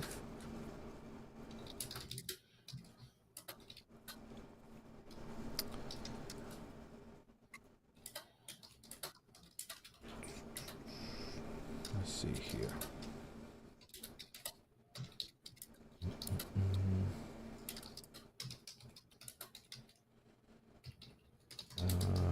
Amazon. Let's take a look on Amazon. Oh man, yeah, above the VWAP here. Let's see if we can get a pullback and a confirmation. So Amazon looks good, making the move above the VWAP. CRCL long. Milton. This stock is a beast. PLTR. Yeah, PLTR, I was looking at it here, but it popped up so fast, it didn't give me a chance to enter. And look, it's gone. It's going to the high of the day, it looks like. I mean, that's a great move off the VWAP if you took this. But you had to be watching. I came too late to try to join that party. By the time I did my analysis and everything was gone. Oh, Tesla. That was a great trade. Who's in Tesla, friends? Who's in Tesla? Raytrix, you're in it. Good. I know YD's and AMD. I mean, who else? Oh, man, that is such a clean trading chart. Karma, you're in. Yep. Drayson is good. Ian is good. Ian is good. Dish or Dish? I'm not sure. Wow, yeah, that's that awesome. Second bounce was, to me, that second bounce was even better on Tesla. So playing with fire, simulated Tesla and call options. Okay, that's good. Simulator's good. I still regret getting out of that short so early. But, yeah. What can you do, right, Carlos? What can you do, man? Went right to the VF. That was it was a big move. It's $2 move for you there, easily. That's yeah, it's from 332 to 331. Oh yeah, it was like $4. Yeah, It's nice. That spike down to VWAP. So that again, it would have been good if I'd held. But you know, I don't regret it. And then I struggle with the longs. I don't understand why. Yeah. Because the market turned around about that time. So then Tesla, see, that was the difference. When I went short, the market, the Q and the SPY were both heading down. So I was thinking that Tesla would get pulled down by the market eventually because almost everything else was moving down. But then the market reversed posture, right, and started to go higher about 5 minutes in to the market open. And you know, that's then when you can, like, you know, go long on Tesla, in my opinion. Yeah, chat room killed it. Here's Andrew. Chat room killed it on Tesla. I can see that, and he's parceling into that 339. So good job, guys, man. That is sweet. And POTR too. It took off here. It's pulling back now, but also good move. 138 to 139, almost 140. So good job there. Here is our friends. Where's the chat?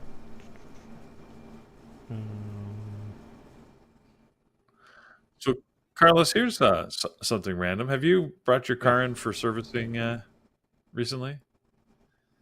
The last, no, not recently. That's like last year. Last year I had a big service, just like you, rotors, brakes. You know, yeah. It used to be, to me, this is how one of the small ways the industries have changed. My wife, so I was supposed to drive her back from bringing her car in today, and then my car died. So she had to like get a ride. So she go to the dealership, and often they have a shuttle, right? There's a little shuttle. Usually they have like a courtesy car. It's like their minivan or SUV, and they pile all the people in, and they drive you around to your places. Well, the dealership just called her an Uber. And they paid for it. Yeah, but that makes they don't do their own shuttle anymore. They just pile in an Uber. So I guess it would make sense. I imagine it would be a lot cheaper for them. Oh, way cheaper. Right, than paying an employee and having to have their own car available. Drive it, come back and forth. But I mean, that's the insurance for having somebody you're driving. They never called taxis before.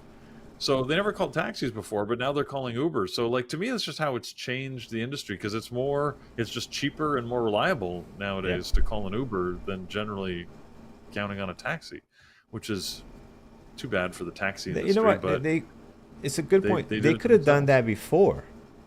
Why did they not do that before? But I guess now with technology, it's much easier for them to pay for an Uber through an app, opposed to having cash, and them giving it to a cab or, So the payment part was probably the issue, right? As much as I feel bad for, like, taxi drivers, like if you're a career taxi driver, it's not good times for you, right? But I do think the taxi industry in general, they've done this to themselves, right? They weren't quick to adapt technology almost anywhere, at least in North America that I'd been. They actively resisted, changing things and, keeping the rates artificially high, because usually they had monopolies in any city in which whatever the individual taxi company, operated was. So, and then Uber came along and completely changed the model and introduced, like you said, all these conveniences, and it's, they're now suffering the consequences. So good lesson there that, you can have a monopoly until you don't, and there's always going to be someone coming along trying to break changes. That. Well, because they see the money in it, right? Taxi companies had it good for a while, and then they didn't. So, anyways, fascinating. Anyways, to me. So. No, it really is. All right, how 340. Things have changed. Did we? I know. I'm looking at Tesla. Wow, looking at Tesla. What a move. There we go. We gonna do it this time. 339.90 is the current high of day. Let's see what Andrew's up to here. This screen keeps changing on me. I gotta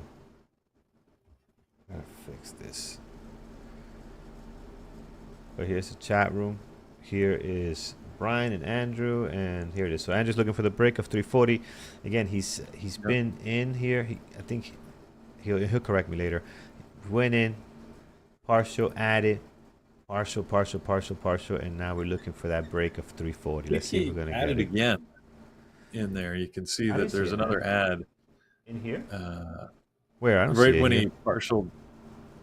Oh, it's Yeah. black with one of He the red added ones. Okay, 1, 2, 3, 4. He added 4 times onto this trade. So gotcha, gotcha. That's beautiful, man. There yeah, it is. Partial up of yeah. 340. Very nice. There you Now go. I did not see Tesla, Great but trade. I did see POTR, man, and that turned out pretty good. Went all the way to 140 almost. So uh, Mm. here's Hims. So far, guys, a small red, short stopped out. I'm sorry, yeah, short stopped out, short again, partial, partial, and then stopped out. Came a good long actually, back to 48 Yeah, from 45. So that's a good long. beautiful. It could Beautiful. get messy now, so I wouldn't touch it now. AMD is making our move to the short side. AMD. Yeah, I'd be careful shorting AMD with the market still pushing higher. Yeah, But it does look like it. You're right. it does like it's not having fun here. But But you know, but yeah, I will take your there's a advice but. because you are the AMD master. So I will. Well, You know, because AMD typically it does yeah, follow the market a fair amount, right? There's a rare day yeah, where it has an independent, approach, but it often does. So if the market starts to show weakness, then this could be a good short. But right yeah, now, with yeah, the market staying where it is, just give it a minute, and see what happens. yeah. Let's give it a minute. Hey, there's no rush, no rush here. We'll give it a minute. All right, A little bit of a Andrew. pop up for VWAP. Andrew, AMD. 341. Man, Tesla's on fire right now. Yeah, no Talk about kidding. a company that's just found a way to come back. Like just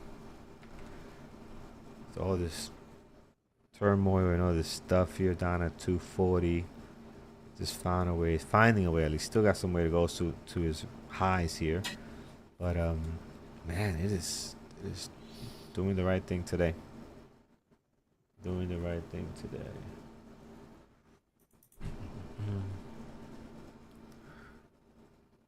All right, Carlos. The market is looking a little weaker here. Yeah. AMD. I don't know where AMD is going to go, but it's The looking. tough part here is that it's a great entry for risk to reward, right there at the VWAP. But like you said, Let's see. you know, we have to wait, right? The market's selling off. Maybe it'll sell back down below the VWAP. We don't want to jump the gun, right? So I get it. I get what you're saying here.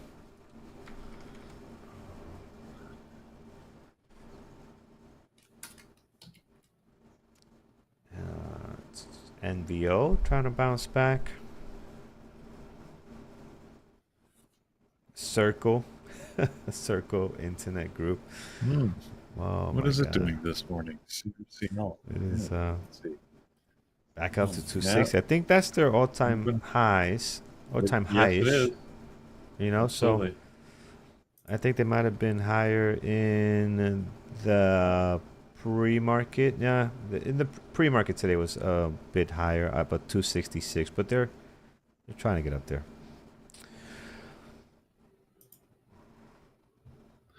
Wow. 342 on Tesla now. All right, Hims back short. Third time's the charm. I want low of the day. Hims, come on. Do we join in here? No, I'm not in it. No, I'm not in. No, we went short, stopped out, went short here, partial, and then partial and stopped out. So we're not in it. Yeah. I have this gut feeling this is gonna be a short all day. I'm gonna go short again. I'm just gonna go short again. I'm all in on Here? the news here. Okay. I'm gonna go short. Yeah, I am. I'm gonna go short here. Oh, Let's man. see. No. I want to get to the low of the day here if I can. So short here. My stop. We don't want to go above this 47.50. That's where all the support, the resistance is. So let's see. Third trade on this one. Typically not like me, but I want to see this. I think it's a weak one. It's gonna give me a hard time, but I hope we can get it now. Let's see the drop. He's like, here, bad idea. I agree. This is gonna be a very bad idea. Don't follow me on this one. Oh my God. Oh my goodness. Tesla is just Just when you think it's extended and like, oh, you know what? No, it's probably gonna start turning around here. You know, let's not join because you could have joined here. You could have joined here. I mean, it is just to the moon. To the moon. And I'm over Wow. here. I'm over here Carlos, trying to. I'm just stunned by this move on Tesla. I think it's awesome. Look at that. It's 344. it's amazing, man. Andrew's just parsing at every high that it makes here. It's 47 Yep. and 25. Probably about 47 25. I want to see a red candle here if I can. I want this short, but it's not giving it to me on him, so I might be stopped out again. Let's see if we can survive the pullback. Yeah, man, Tesla's unbelievable. I mean, Andrew just put up his P&L. That is some big numbers. Big numbers. There we go, friends. Look at that. Tesla for the win today. Just cutting off the top, but I gotta fix this. Don't worry, I'm looking at him, guys. I want to make sure we get the drop here if we can. But yeah, it's crazy.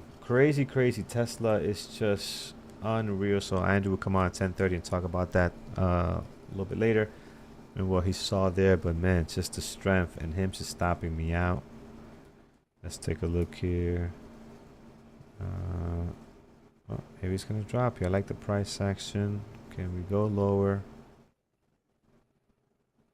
I know what's gonna happen. Him's gonna stop me out, and then it's going to. I'm gonna come back later after I get off at 10:30, and it's gonna be down at like 40, and I'm gonna be pissed because that's usually what happens. Like this is what's taking place here. So yeah, I'm just gonna trying. Well, you need to do like me, trade later in the day. I do need to do that. Yeah. It's just You can seems get weak. some nice big moves later in the day, right? After everything Yeah. settles down and it just picks a direction and then off to the He's races. trying to stop me out here, man. I'm still holding. I want to see if this candle can go red. Oh, I got the wrong screen on you guys. Here it is. We need to see a lot of weakness on this candle or else we're in trouble. It does look. Let's put hymns up. We need to see the weakness. Andrew's muted. No, Andrew's not. We're just. He's not talking to us. Talking to the chat room. We're just watching what he's doing. Right. So we're not streaming him yet. He'll be on at 10:30.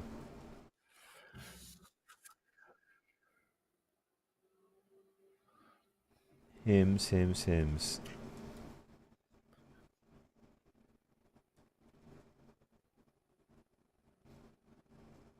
Man, this price action. It can, like, I'm looking at the price action, like, that could be a long. Okay, that could be a short. It could go either way the way it's trading here right now. It can really go either way on hymns. Yeah. I want to join you in this, Carlos, but I don't have the confidence. No, I wouldn't join now because it looks like it's gonna go higher. We didn't close that red candle big enough. Yes, I wouldn't join now. I'm thinking of getting out actually, if we make a new high here. Yeah, I'm getting out. So I wouldn't join now, but I know it's gonna be a short. I'm gonna get it, not right now, but I think this is gonna be weak. I really do. So we'll see. Oh, don't tell me you're gonna sell off now. Did I get out too early? Oh, it's gonna sell down. I think it's gonna do it. We'll see. No, I'll come back to it. I'm not gonna force it. We'll come back to it. Won't force it, but I think this is short here, and it's gonna be probably a good short. We'll see. QUBT, good move off the VWAP today. That was nice. QBTS stuck. Circle running. Energy stock we had on the secondary list would hit 8s, I think. Yeah, hit 8 and then back down to 650. Still a lot of movement there, a lot of volume. Oxy's the other energy ticker we looked at, popped up and came back down.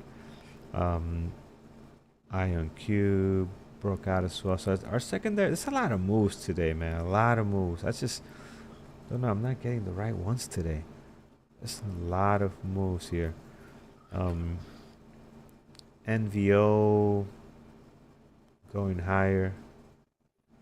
Tesla to the moon. Another pullback, Peter. Are we joining this party? Man. Wow. I don't Why know. did I not trade Tesla long? Come Well, I on, think it's man. late to chase Tesla at this point. Is it? Uh, I don't know, I man. don't, It's gonna be at. I don't, well, We're gonna come back all later right. at 12. It's gonna be at 350. You're gonna be like, yeah, look. Well, could be, but not within my criteria set at this point. That's so, the thing. That's the problem. We don't have a strategy for this. Yeah. I should take 25 shares like I did last time. It worked out. 25 shares.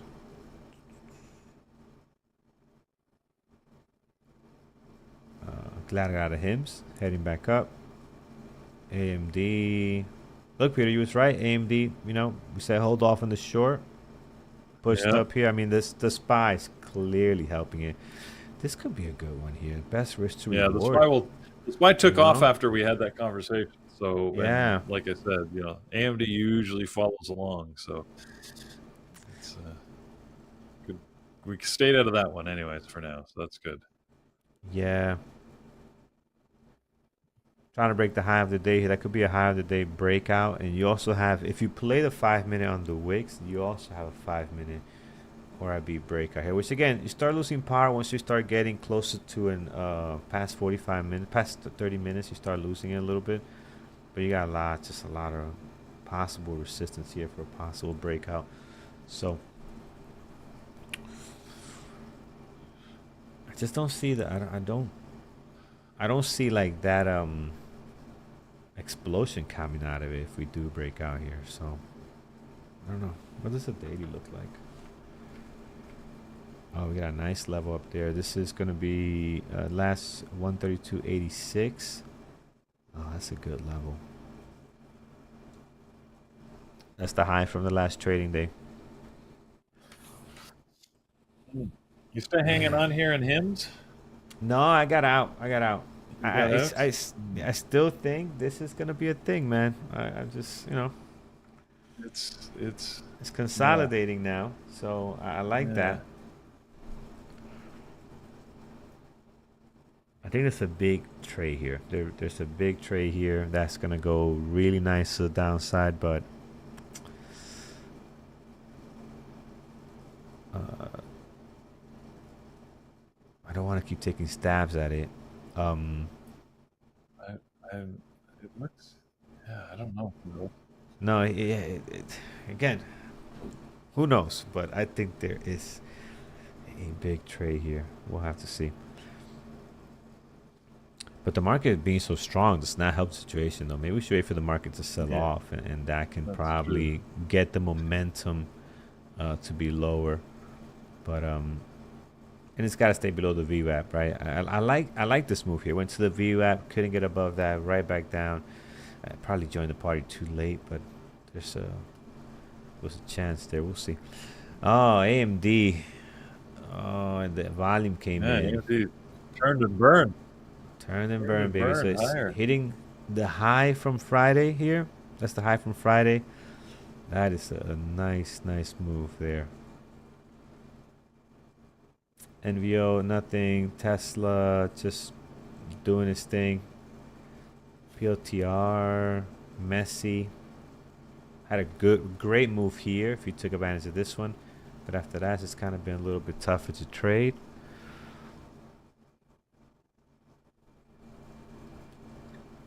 What else do we have? Circle is going to 300 by the end of the day. Oh, man. That stock is it's fun to watch. Damn it. Here he goes. I knew it. I should have. Oh, just hit the button. Which one? I didn't take the damn trade, Carlos. On which one? HIMS. What you were looking at? Oh, HIMS? Wait, short? Oh, it's going to do it, Peter. I know. I was watching it right at like 140. Sorry, at 47.30, and I was thinking that looked like good. The stop for me would have been like 47.60. I'm going in, Peter. I'm sorry. I'm going in. Geez. I'm going in. I'm sorry. I have to. This is there's a big short trade here, Peter. We're going down to 40. I'm telling you. And I never tell anything. I never know nothing. But this one, I feel it. I know it's probably gonna make me look bad, but you know what? I don't care. I don't care about looking bad today. It's a Monday. We got 4 days to make it up. It's okay. Hit the like button. We're right. short this thing, man. Come on, give me All right. 44, and then 40, and you know what? I won't trade for the rest of the week. That'll be nice. Promises, Carlos. No, I'm kidding. I am going to trade tomorrow for sure. But we are going down. It's just that feeling. Oh, Peter, you would have had a great entry. I know. And it's funny I know. because I just turned away from it, and it starts making this move. I would have joined earlier. I would have joined closer to 46.75. Such a wimp. I am such a wimp. Let's see. Yeah, Harmon. Again, I just think there's a lot of weakness in here that's left. Let's see. I just want low of the pre-market, low of the day. If we can get 44.82, I'll be very happy. But I think this is one of those plays where you come back later in the day, you just kind of see it trend lower and lower and lower, down to 38. You know, I'm speaking into assistance so it can happen. But yeah, let's see. This chart looks crazy. I'm starting to look like Paris out here. I don't take that many trades. It's like a little bit like Paris or Android. These guys trade a lot. I don't trade this much. It generally works out for them, so you can't argue too much. I should. I'm channeling my inner Andrew here, forcing the market to do what I want. Hey, look, let's do this. You're in now, so. Yeah, I'm telling you, this is gonna be a dripper, drip, drip, drip, all the way down to 40. Oh, why didn't I take it? Sorry, Peter. I'm glad you called it out though, because if you would have not said anything, I would have not jumped this bad boy here. Oh, we are at. I want to be patient with the partials, but this is a partialing spot. 45.50. This is a good spot. Yeah. Yep. Look at it go. Come on. Don't pull back. Just go down. Partial, I'm a scaredy cat. I want to hope for the big move. And not just being greedy, I just feel that this is going to go lower. So I want to hope for a bigger move here. So let's see. Left money on the table on CRCL. Listen, if you're green on CRCL Trade Canada, you're doing good. I mean, that stock can give you a big move. So leaving on the money table is okay on a stock like that, because you just don't know. The fact that you took some money off the table, it's great. If you left some, it's all right. That ticker is crazy to trade sometimes. Very unpredictable. So I'm glad you took some off. All right, here we go, Hims. Drop down. Little pullback there. Let some other people get in short. It's okay. You know, but don't give them any hopes of going long. Let's go short. Let's go. Hims. Like this setup here for a leg down. This looks good. Level 2 has been on our favor the entire time. Like, level 2 has not shown any bullish signal. So I'm hoping that can... Again, I don't put a lot of weight on the level 2. It's just one of the indicators. But I'm hoping that we can head lower here.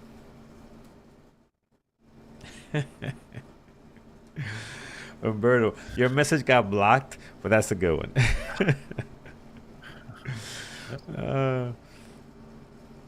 That's a good one.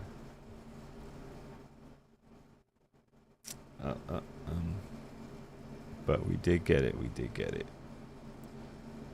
Yeah, I know. I should. Osam is trying to go long against me. So Osam is a good buddy of our channel. He's like, you're channeling your inner Andrew for him to go short. I am trying to long against you. That's okay, man. But just let me get to my law of the day. Let me get out, and then you can continue on your long. We could both be right, depending on timing. Yeah. But I want to be right first. Service on my The service on my Kia might be more expensive than the service on the Porsche. So On your what? On your Kia? Really? No. my wife's Kia, yeah. Why? It's just brakes are expensive. Hmm. We'll see. Depends Yeah, on yeah. what they look at. Yep, yep. I do need Cars are brakes, becoming so. more expensive, man. Like there's so much computer stuff in it now. Like, I had a windshield crack on one of my Fords, and it was like $800. I'm like, well, why is this $800? It's a glass. Like, what? Before this used to be like 400, 500, even less than that. Right. And he's like, you'd be surprised. It's all the computer chips in your camera in the front. All those Yep. computer chips. That's what you're really paying for. The glass is cheap. It's all the computers and connectors, and we gotta run the wire and this. And I'm like, are you kidding me, man? And what was it, a couple of years ago? I broke one of the side mirrors, and Right. that Oh yeah. was, oh my, Sure. that was like six Yeah, hundred because bucks. I'm like, what? well, you Like, think yeah, the it's just a mirror, right? sensors. But yeah, I'm exactly. like, You got sensors and cameras and obviously motor relays and all sorts of it's heaters, maybe even all crazy, sorts man. of stuff in there, right? The days of breaking the mirror when it was like $50, you just kind of move the mirror with a little knob, right? A little side mirror with a little knob. Those days are Exactly. gone, man. My Yeah. goodness, everything has a computer chip in it, so it is wild. Yeah. All right, Wild, Carlos, you're wild. back here. 4550. Watch it. It's either partial Yeah, time or it's gonna look drop. at the bids. Look at the bids. Come on, look at I three. know they look good, Wow, they look but good. it keeps getting support here, so I know, I man. don't know. I gotta Might want to take them off. gotta take a partial. I got to. I can't wait.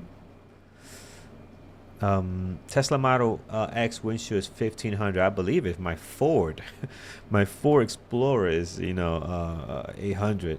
Yeah, I could see that. Carl- You know, Carlos, I don't want to tell you what to do, but I'd be taking a partial here. It's hanging around too I'm long. gonna. Yeah, I'm I with don't you, man. like I'll it, take a but you partial. do you, man. I don't want No, to no, cost you I'm gonna opportunity because listen, it could man. drop. When Look, now the bids are that building. the bids look great. Yeah, bids look great now. Let's Yeah. see if we can push through it. Uh, For those that Look are at the not support seeing it, though. It's getting right at 4550. That's interesting. oh, I have. Sorry, guys. There it is. The 1 minute is more exciting. Here's the 1 minute. But here's the bids. They were just stacked up. Oh, we're getting a nice little Yeah. push here. They were stacked up here. That's what Peter was mentioning it when it happened.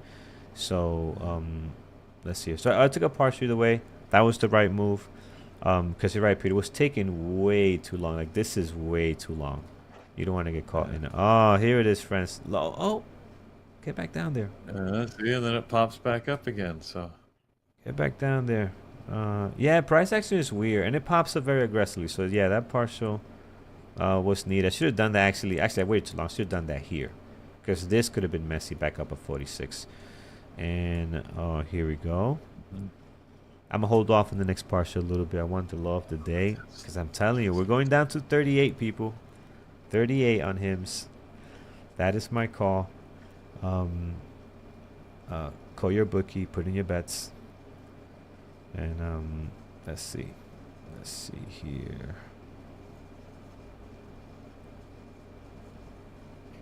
Yeah. Oh, there it is. Nice. If we lose the love today, Peter, this is gonna be fun. This is gonna be fun. I'm telling you right now. yeah. I hope it does. 45 is coming up here. Yeah, I'm concerned of a Got some pullback. I'm gonna orders take there another as partial, well. guys. Just because it's taking too long. Like it has to just happen. I'm just gonna take another partial just to make sure we protect ourselves here, because it's taking way too long. Like it just needs to go. Well, let's see, and we're down 30%, so it's a lot. I'm asking a lot of this ticker here.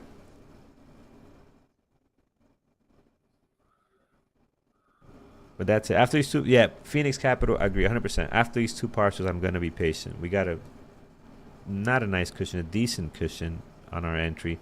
So that's after these two partials, I will be patient. But now I can be okay if it comes back to break even. I'm not gonna be flipping off the walls, right? Because we took some money off. So we'll be patient now and see what happens. So let's see. All right. Done for the day. Beautiful Raytrix. What did you trade here? $500 today. Nice, nice. It's good. It's a good day. It's a good day. 500 is a good day.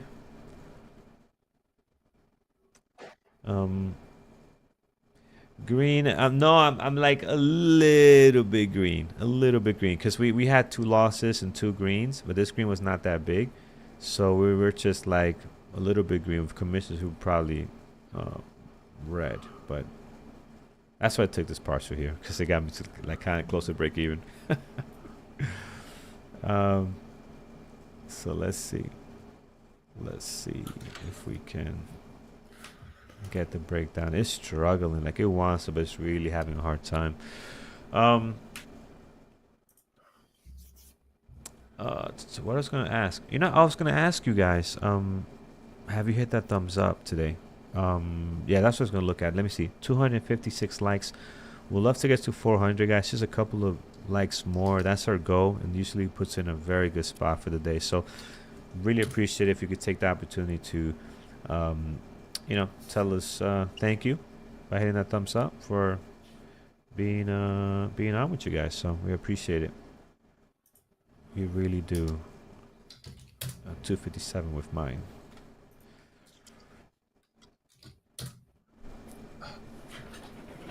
I thought you were going to ask, how can you be this good? No, man, you can't. You can't do that. How can you be this good? No. Of course not. We are humble. And I'm not saying this because he might be listening in, but he is very humble. There was only one time I saw Andrew really. Peter, you was there with me. What was that? We were in Vegas. We were in Vegas, and they didn't let us into that club. You remember that? Oh yeah. Oh, that was the only time I saw Andrew, throw some cash at the guy, or like kind of not a cash, but say some statements. I was like, oh, there you go, show some muscle. But Andrew's very humble. He doesn't show off. He doesn't put on chains. It was shorts. He had jean shorts. Yeah. So we're trying to get into this club, and they lost because we would have bought bottles and all that. We would have made it worth their money. And all Andrew wanted to do was go upstairs. Him or anybody else, send someone upstairs and see if there's action. No, they want us to pay at the door before you can go upstairs. So we're begging him, like, just let one of us go, see what the environment's like. If we like it, we all pay, we all go in, right? And he wouldn't let us do that. And then he started saying, oh, you can't get in with these jean shorts. And Andrew says, you know how much these shorts are? These are such and such. They're $400. That's the only time I see him these do shorts that. cost more than those guys' pants altogether. Exactly. Yeah, that guy's whole outfit. That was funny, man. You don't have to beat on my pants, man. Come on, what's going on? Yeah, that was great, man. Funny. Good times. And the club was probably so lame, because that's why he didn't let us go up. He didn't want us to go up so we can see. It's nothing happening. It's empty, but you already got your cover charge. That's the reason why. If it was great, he would say, yeah, go up and come back down. Maybe. So it's that's funny. But that was funny. Yes. Thank you. This trade's working out. It gave me a hard time, right? Went short here, stopped out. Went short here, got some partial, and then out again. Again, another stop out, and then now it's working. And I'm hoping that we got to break this area. We break this, floodgates can open up, and we can really drop down here. So let's see if that can happen. If you buy VIP, yeah, but it was not. I mean, we done the VIP stuff, but it was one of those nights where we didn't know where we're gonna end up. And you walk in the strip, there's no plan. You just say, you know what? We didn't know where we're gonna end up, and those are usually the best nights. I'd say that much. We were just wandering around. You're just wandering around. We had no plan besides have fun and try to get into the least amount of trouble as possible in Vegas, which is kind of difficult to do. All right, here we go. We're gonna be patient. Here as hymns continues. I want to see the nice drop. People are gonna start losing their confidence now if we start losing this. So those bulls gotta bail out. Yeah, they gotta bail. There you go. I knew it. I knew it. Well, Not I a knew lot of it stuff too. that I know. That's twice this Yep. morning I cost myself opportunity. Yeah. Look at the love the bids, guys, are just piling up. We should get should drip all day. It should drip all day. We're gonna be patient. Um I'm not gonna parse it here though. It's becoming very tempting to hit the button. Um I wanna be patient, but man, it's not easy. Given the way I normally trade. You partialed here? Wait, Phoenix Capital, hold on. You're telling me to be patient, but you're partialing? What? uh, Come on, man. Let's stick together. Let's stick together. All right, let's see. That's a good candle there. That's a very nice candle. Hey guys, how are you doing? Hey, Andrew. Hello, hello. Hey, Andrew. Man, Good what morning. a day for you, Very brother. good mood today. I'm in a very, very good mood today, guys. Man. Let me get it to the We chat understand here. why. You've had a great trade Uh-huh. on Tesla. A little hairy at the beginning, but once it started to work, it worked really well. Yeah. Exactly. Like I'm actually very good. My country is being liberated.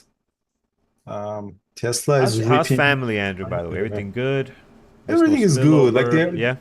they hit really, really, really selectively. Like they Okay. hit like they hit like per person. They're essentially using these $1 million rockets to use, like they use it as a pistol. Like the guy goes to home, put his pants down, the missile comes in his head. Oh, Like I man. love that. Like it's the way that they're hitting is just so selective. Like very little civilian casualty. So my mom is in northern part of Iran, and she's good. But I think the way that they're hitting is just it's over. Like it's less than a week. I think Yeah. they're gonna surrender, or they're gonna be a coup. Something is gonna happen, because I think they're gonna go all the way to the end. So I'm pretty happy on that front. And I just said in the chat room that not the next meetup, but probably in the next 2 years or so, if it's liberated, I'm gonna put a meetup in Tehran. It's an amazing country. I'll show you my country. Like That'd be very awesome, man. beautiful and cheap, great food. Like the taste of everything is amazing, and people are fun. So, That'd be so we had a awesome. great trading day in the chat room. I know, Carlos, you did Andrew, amazing. before you start, can you share your screen on YouTube? I mean, Yeah, sorry, absolutely. Yeah, Zoom. sorry, I forgot. Zoom, yeah. Thanks, man. Yeah, I'm a little bit super excited today. But today, just to recap, guys, today we had, oh shit, what happened? Oh, sorry, super excited today. Please apologize. It's a good day. I know it's Carlos, your trade's Yeah. going well, Carlos. Oh, good day, man. Good day. You're welcome. I should have done what I said and not. I told you about it. Didn't do it myself. Yep. So. Was that the Hims trade, Peter? Hims, man. The Hims trade, yeah, the Hims short. Yeah. Oh, that was a great trade. Nice. That was a good trade too. I actually got That was a a short good- trade on Tesla right after the open push. I got it now, Andrew. Okay, perfect. Yeah, sorry about that, guys. So I just put this one.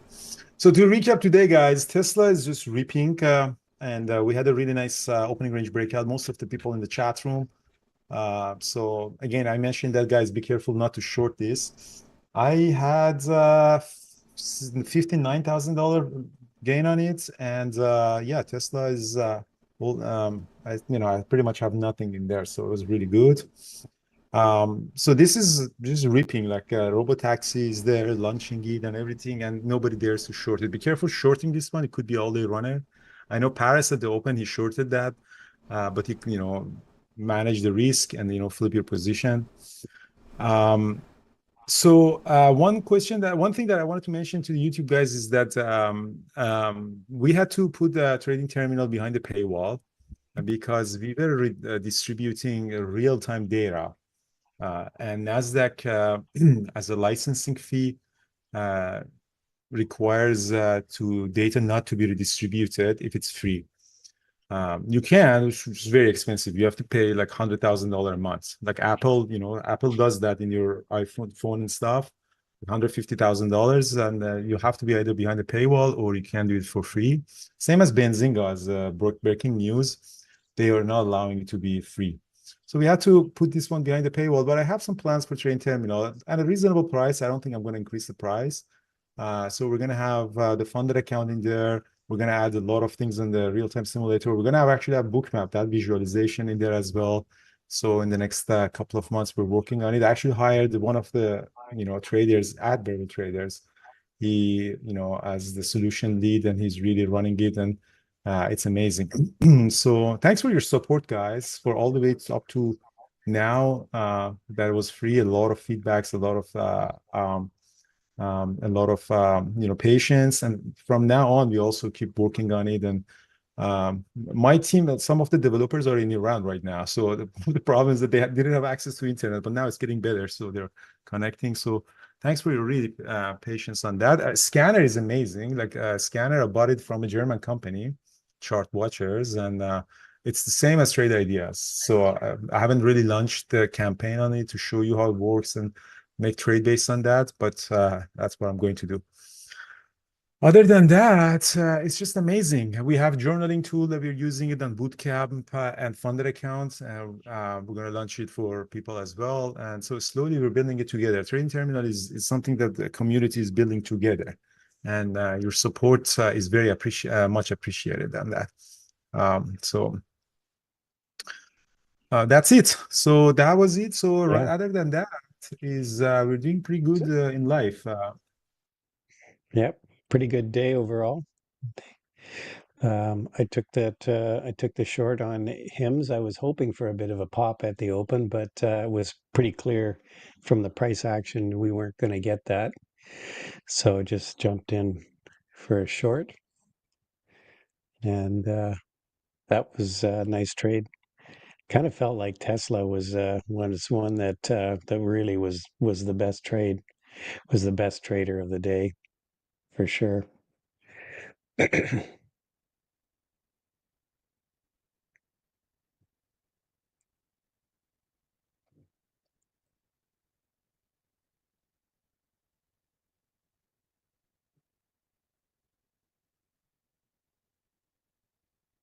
All right, guys. So, Mr. Traveler, we discussed about the war situation in the chat room. Is that, first of all, market is always right. You can never really have your personal opinion impacts your trading. Like the market is ripping, and because they don't think the war there is happening. Like there is no war. Like Iran has been capitulated, and the threats Yeah, of attacking, they have nothing. They have no missiles left. They have no air force. There's no even in disciplined army or anything. So it's over. So that's why the market is ripping. So, and even if there was a huge army, and even if they had some capability, you should look at the market. Market that wants to rip, market rips. It's always so. Never have that yeah, bias toward this. Wall Street is always right in many scenarios. yeah. You can, yeah. The market can be wrong longer than you can be solvent. It's basically what they say. Yeah, exactly. Like So you market can just, stay irrational longer than you stay solvent. yeah. I mean, you can make all sorts of arguments right now for why you should be short, but the market's not telling you that. The dips are still getting bought. The initial reaction with the futures overnight when with the war and the futures market opened, immediately sold off, but bounced right back. Gold popped up and then pulled back a bit. So we'll see what happens next. It's going to be interesting. See if they do try to block the that Strait of Hormuz. 20% of the oil goes through there from the global oil shipments.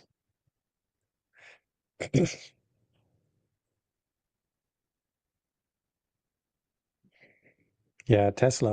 All Tesla needs is a little bit of a little bit of news, and the buyers just keep come ripping in here. So this was definitely a trade du jour.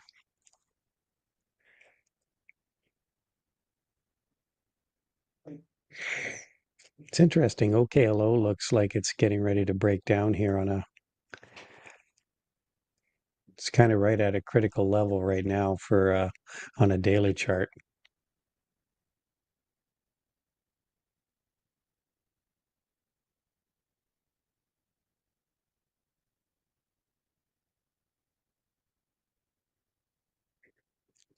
Yeah, a little bit of news is all Tesla needs to rip out of the gate here.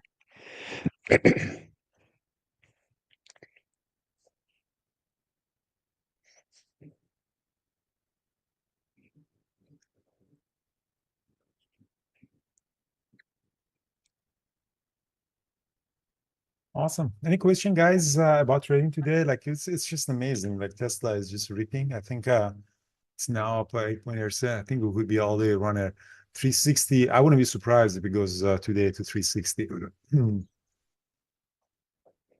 Yeah, there's still some big orders there at 355, 360. Don't know if they'll get there, but we've had a pretty decent run. It may need to pull back a bit so market makers can reload here.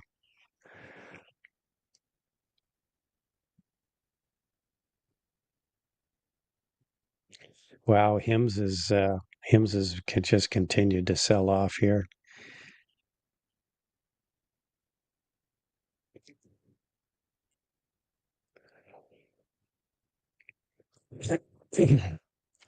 Well, it's really hard to say where Tesla's going to settle here on the day, but I will say that you know, right up around this level here, we seem to be getting some resistance just under 355, and volume is starting to drop off here. So that's not a great sign for a continuation move. Um, you want to see market participation in these moves, and right now the volume is dropping. So, and Um, also I and Qs have kind of found a level here that they seem to be happy at for the time being. We've got last half hour or so really haven't made much any kind of directional move one way or another on both those indexes. So nice, Bill. You trailed. Yeah, it kind of did. Kind of really ripped back and finally touched the VWAP. This was this. You know, I stopped watching it because I was more watching Tesla and Nvidia after my initial short on Hims. But a great VWAP rejection trade on Hims. If you'd have caught that right at 950. Perfect VWAP rejection trade. wow, that's amazing on Tesla, guys. Amazing. We killed it.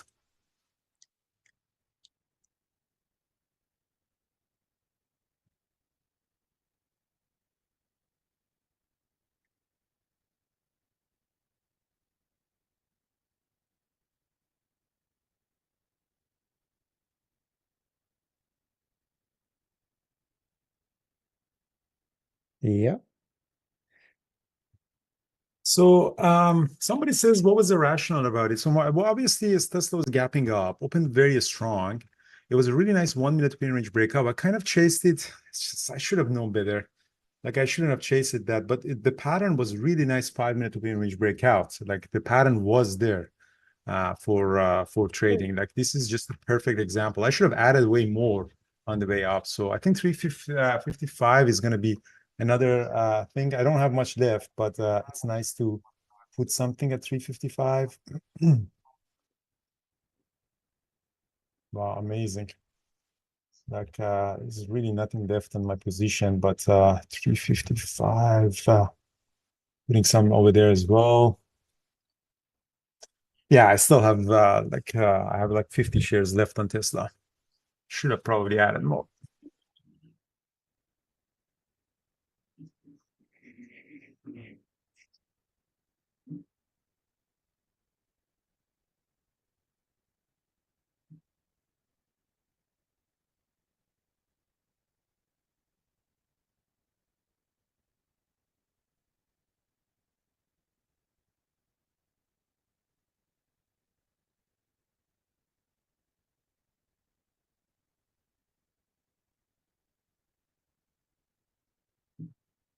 Amazing. Tesla is gonna go break off 355.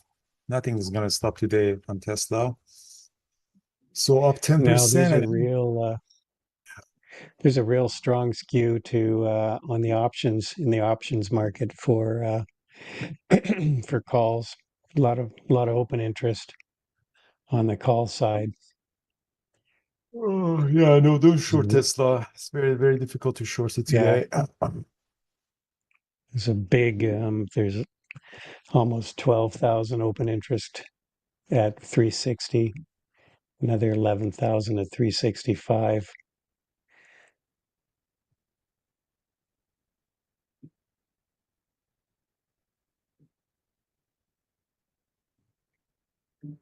You know, it means every time Tesla moves up a little more, the market makers have to buy more shares.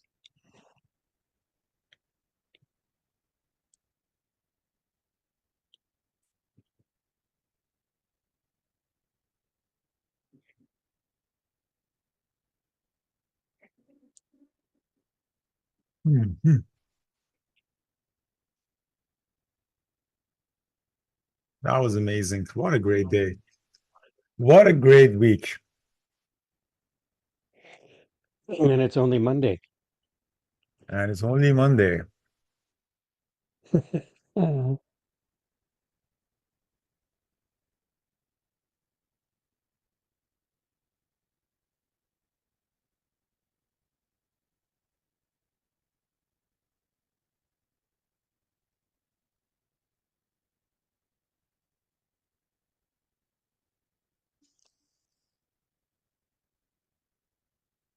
Wow, beautiful. Tesla is gonna go 355.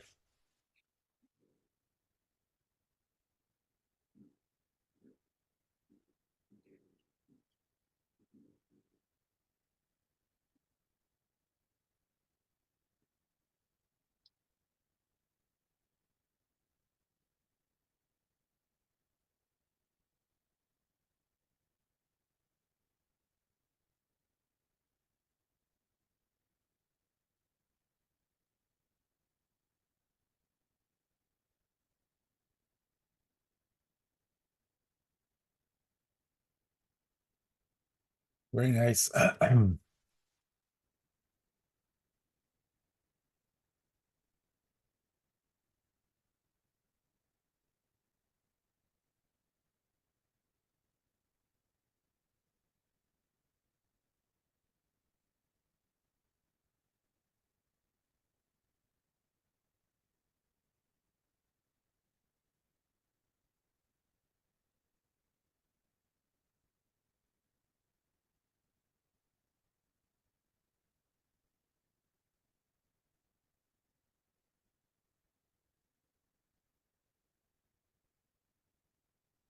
So that's great, guys. I don't know what to do. The Tesla is gonna go to 355. I'm gonna actually put some more. Oh, I already have orders on Tesla.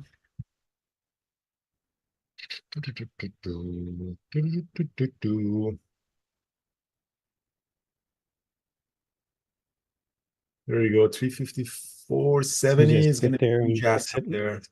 Yeah. sit and wait. Volume sort of came back in a bit on this. It would look like it was trailing off. There you go. Huge ask sitting there, 355, big ask, and one of those asks is me. and it's Yeah, gonna be 178,000 shares roughly on the ask. 177 according to Bookmap.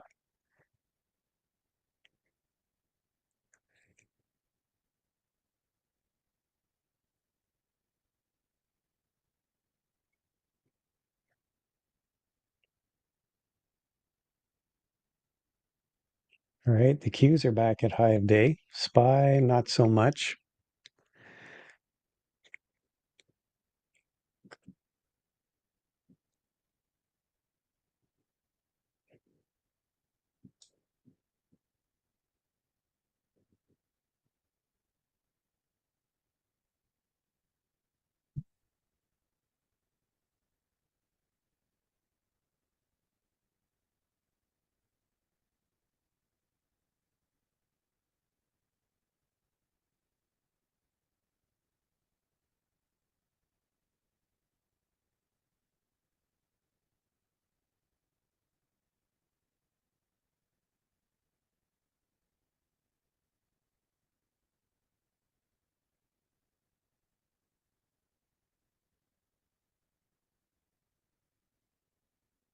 nice. Let's see, get through 355. Really, I mean, it was an amazing trading day, honestly.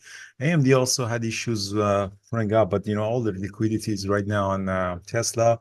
CRCL was interesting. Yeah, I know Jared traded CRCL. And HIMS, I think is all day losers. HIMS, yeah, kind of lost it as well. Oh, there you go. Tesla 355, guys. Boom. yeah. There was Congratulations to all the Tesla that bulls. big volume move. Didn't move up on huge QUBT. on well that one spike there through 355. Here we go. 356 again. All the market makers that sold those calls now having to buy more shares as well. Amazing, guys. Boom. 356. And Wow. A beauty. Nvidia is starting to move up. Yeah, That's Q's okay. still look strong here.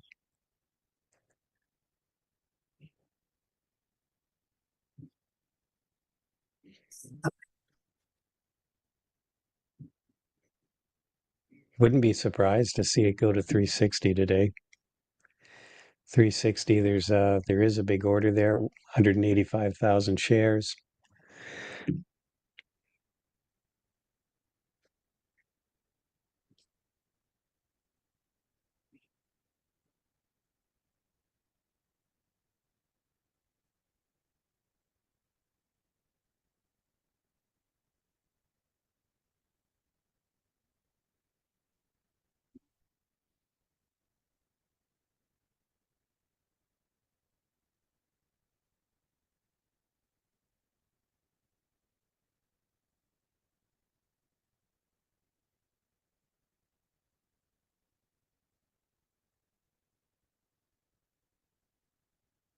Oh, Nvidia just took a drop. The market just took a bit of a drop there. Nice. Did anyone trade CRCL? That was a nice move today, for 15%. I think Jared did. Jared did a really nice trade on it. Yeah, yeah. Pretty kind of choppy though. I mean, it really chopped for the first 10 minutes or so before it finally broke out there.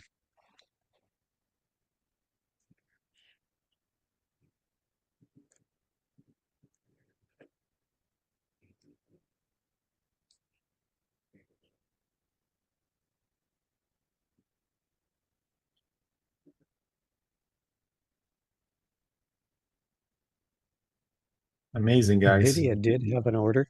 Yeah, Nvidia did have an order at 144.50. So, or at least the order showed up here a few minutes ago.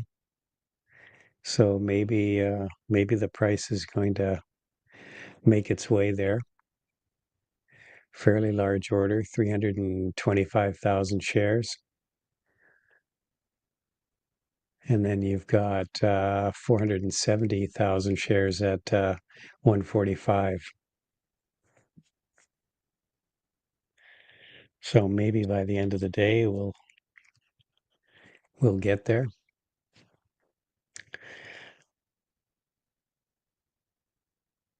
Right now we're pretty range bound on the markets, and SPY is actually looking a little weak actually. AMD rolling over a bit. Yeah, no trades for me. Just CRCL, no options. Well, yeah, I think it usually takes a couple weeks for them to set up an options market.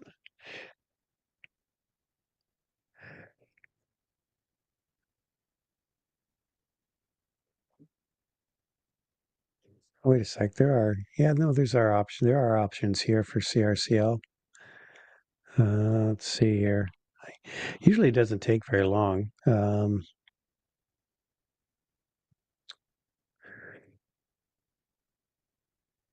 The implied volatility on them is ridiculously high.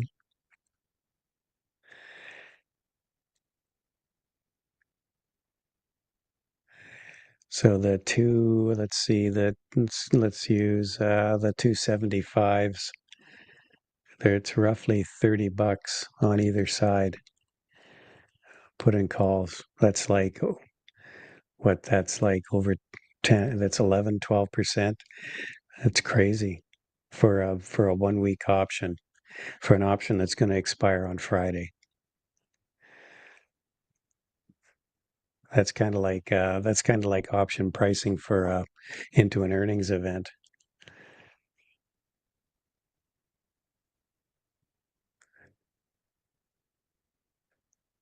Very nice. Very, very nice, guys. So shorting Tesla. I don't know, 368. There's nothing on the Tesla chart that's telling me Sure, to yeah, go short Tesla right now. exactly. I mean, if you just look at the moving averages, the 9 and the 20 on the, well, I use a 2-minute chart, but I mean, it's pretty much stayed above the 9 EMA for the last almost hour and a half. It would have to give you some kind of a signal like a double top, or even coming back and testing these moving averages, it'll probably bounce. Yeah, that's very true. Bonds are still strong. TLT. Yeah, what's TLT doing? TLT is up. Is above the range that Okay, we had. so yields are down a bit. Yeah.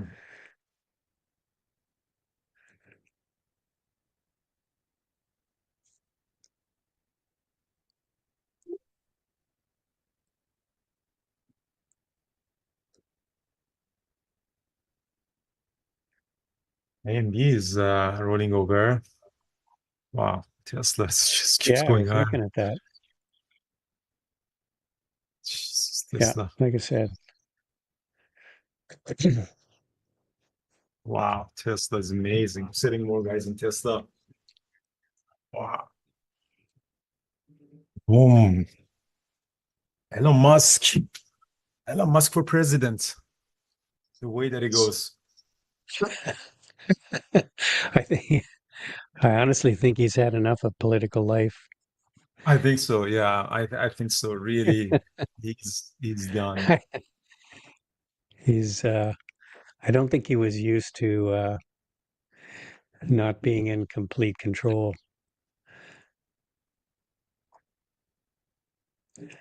But when you think of it, I mean, that's the kind of person that he is. I mean, he wants to be in control of what's going on, and when you get into the government, there's so many hoops and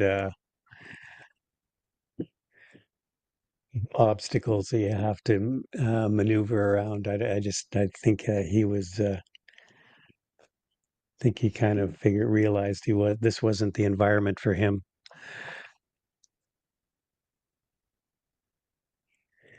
Go back to being an entrepreneur, way more fun. Yeah. Just like you want to, you should be, you could run for Vancouver City Mayor. No, I don't like politics. I don't like politics.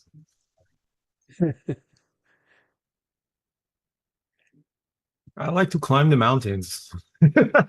Yeah. Politics is, I mean, it's. I like to be the king. If they give me the kingdom of Iran, I'm happy to be the king, but I'm not gonna run for it. That would be cool. Absolute power. I love that. Absolute power. If they want to give me the key to the kingdom, sure.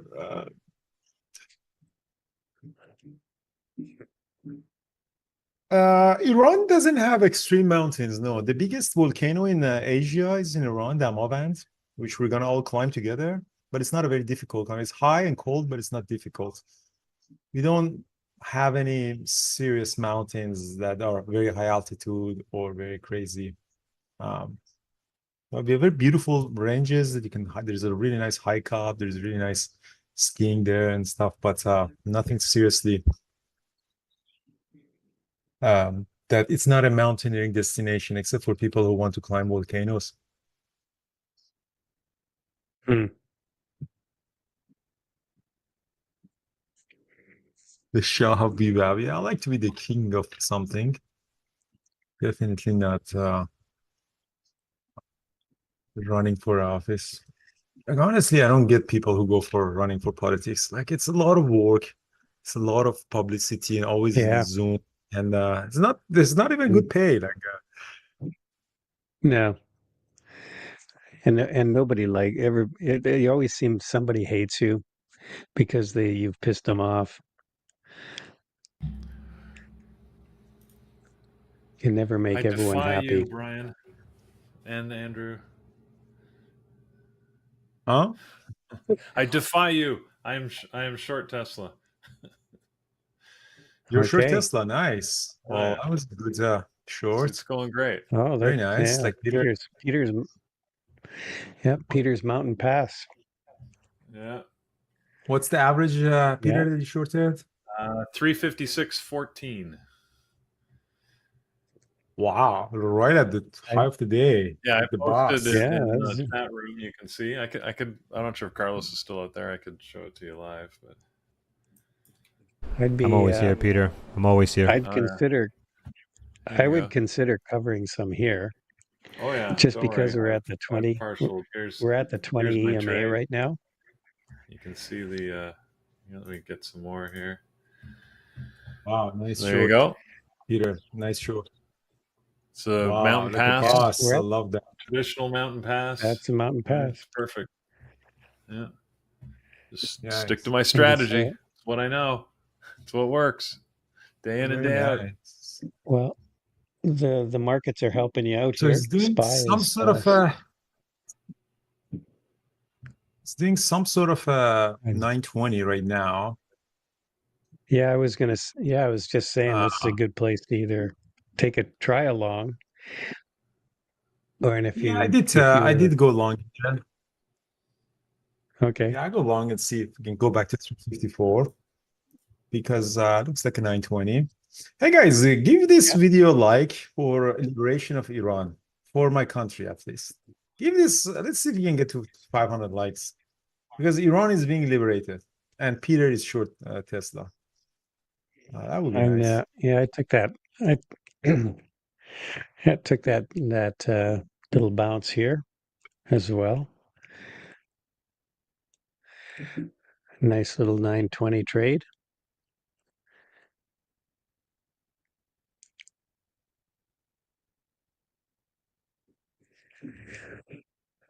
Nice. Okay, 354. That was a nice 920, There we Brian. go. Yeah, very nice.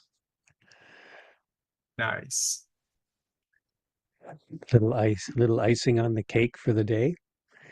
All right. So I'm gonna run a poll. Yeah, it wasn't off the 2-minute chart.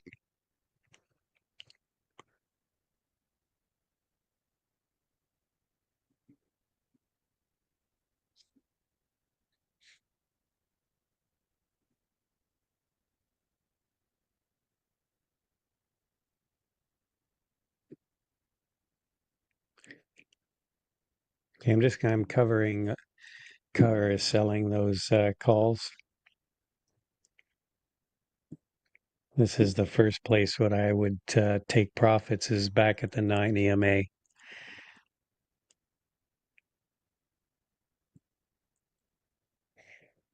All right, guys. Let me run a poll also in the chat room as well.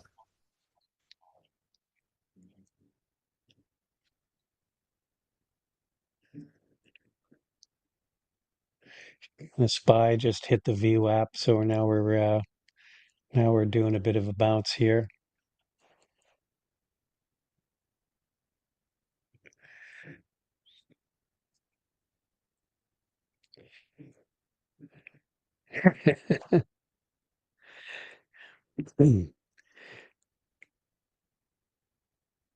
If you've never been to a BBT meetup, you don't know what you're missing.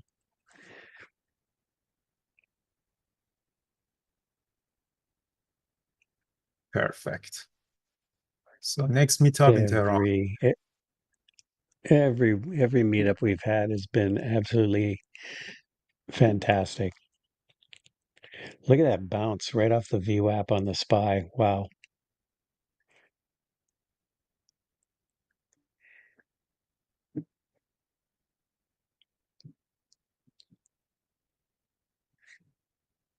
All right. Well, I'm going to grab some breakfast here, everyone.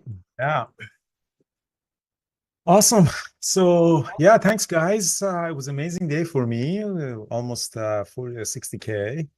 It was a very awesome. Thanks to Tesla. Thanks to Elon Musk. Thanks to John, who is cheering for Tesla. So John didn't get capitulated. That's great. I know Lenny's Right here. on. Lenny, you got some really nice trading on CRCL, yes?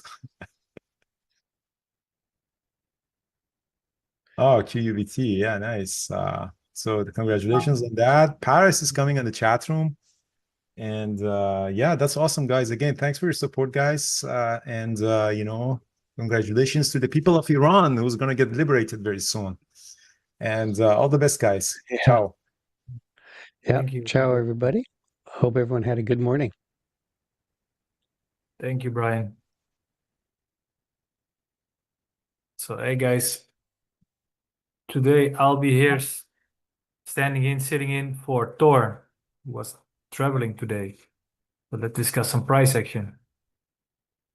And let's discuss my watch list and my trade of today.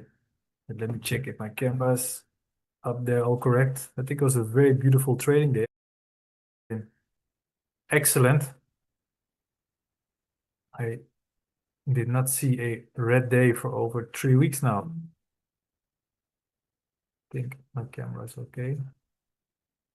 But let's discuss everything that happened today in a bit. So who of you like to trade the opening range break setup and the ABCD setup? Basically trend trading, right? Because O or B setup, the opening range break setup and the ABCD setup are both examples of trying to attempts to catch part of the trend. Let me see on my phone. Okay, I need to go a little bit more.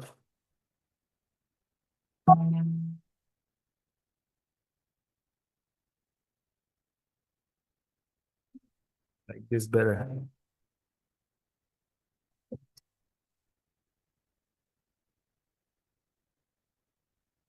Okay, so that's good. Okay, guys. So you guys can see my screen.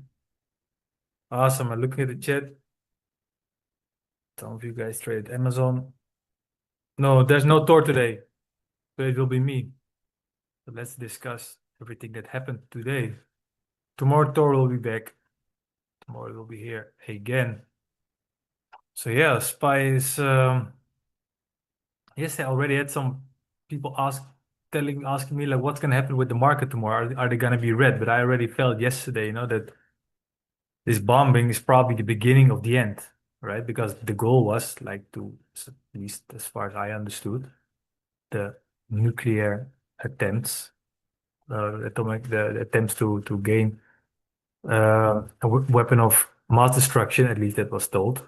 And yesterday was like the attack on these installations. And that was the goal, right? So that could be interpreted by the market as a potential beginning of the end of the uncertainty in the beginning, the end of the war. Because yeah, what else should happen now? And it seemed that Iran is not capable of showing any resistance or defending itself. So therefore, I already felt like it could be actually become like a bit of a strong day today. But in the pre-market, it didn't really per se look like that. And also like the first couple of minutes in the SPY in the Qs, it also didn't look like that, especially the Qs was selling off. And that also gave us straight away the first clue why Tesla, the strength of Tesla, right? Look at the first 2 minutes in Tesla, really breaking out and speeding up, right? Look at the second minute in Tesla, bigger than the first minute and more volume than the first minute. While the SPY and Qs were the first 2 minutes, like very significantly and aggressively selling up, right? That was the first clue that Tesla was going to be was going to be so strong today. But what did you guys trade? I'm reading the chat right now. Yes, guys, if you're happy to see me here in YouTube, please give a thumbs up, give a like.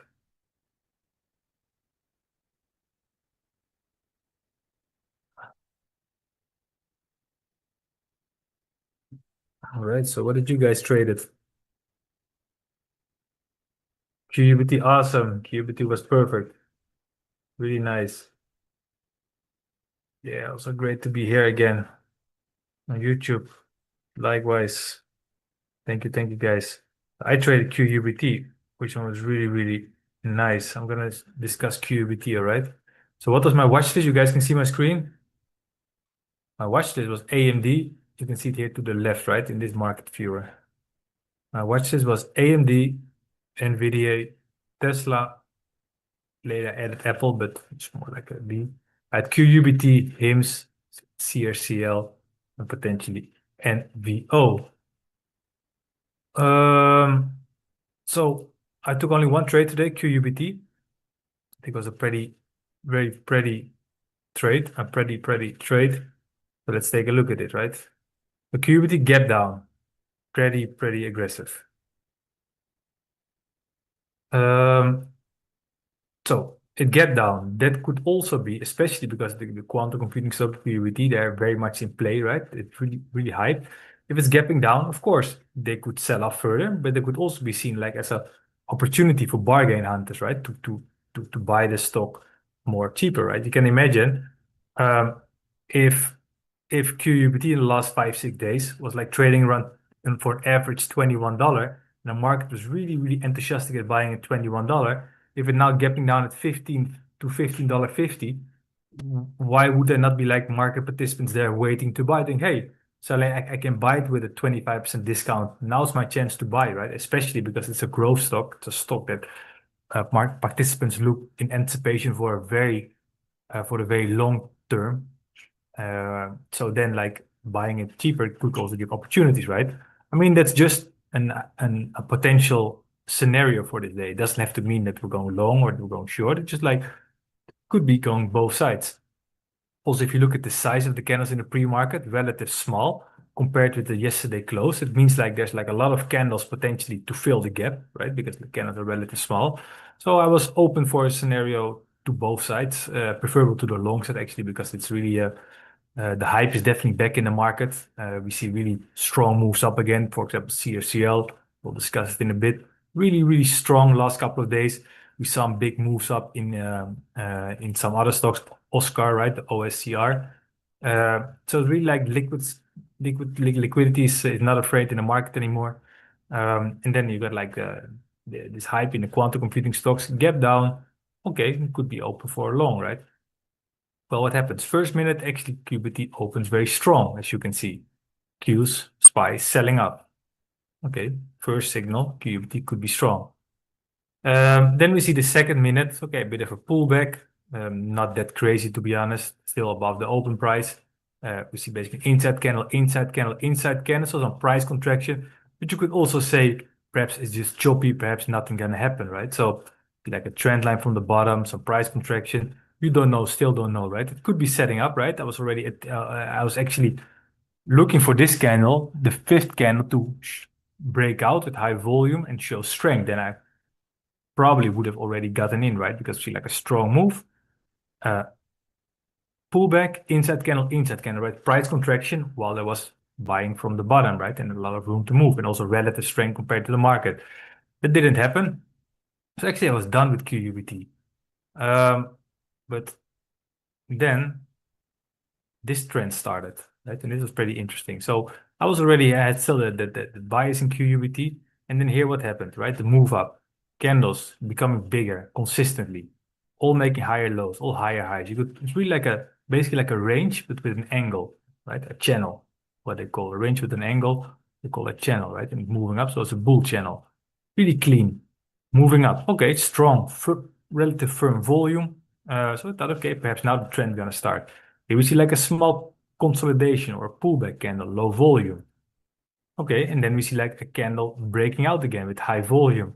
Okay, now I thought I was doubting a little bit. I wanted to buy like at the close, but I doubted a little bit, so I got like actually a very ugly fail here, which makes a difference, right? Because it's like 8 cent higher, but still was okay.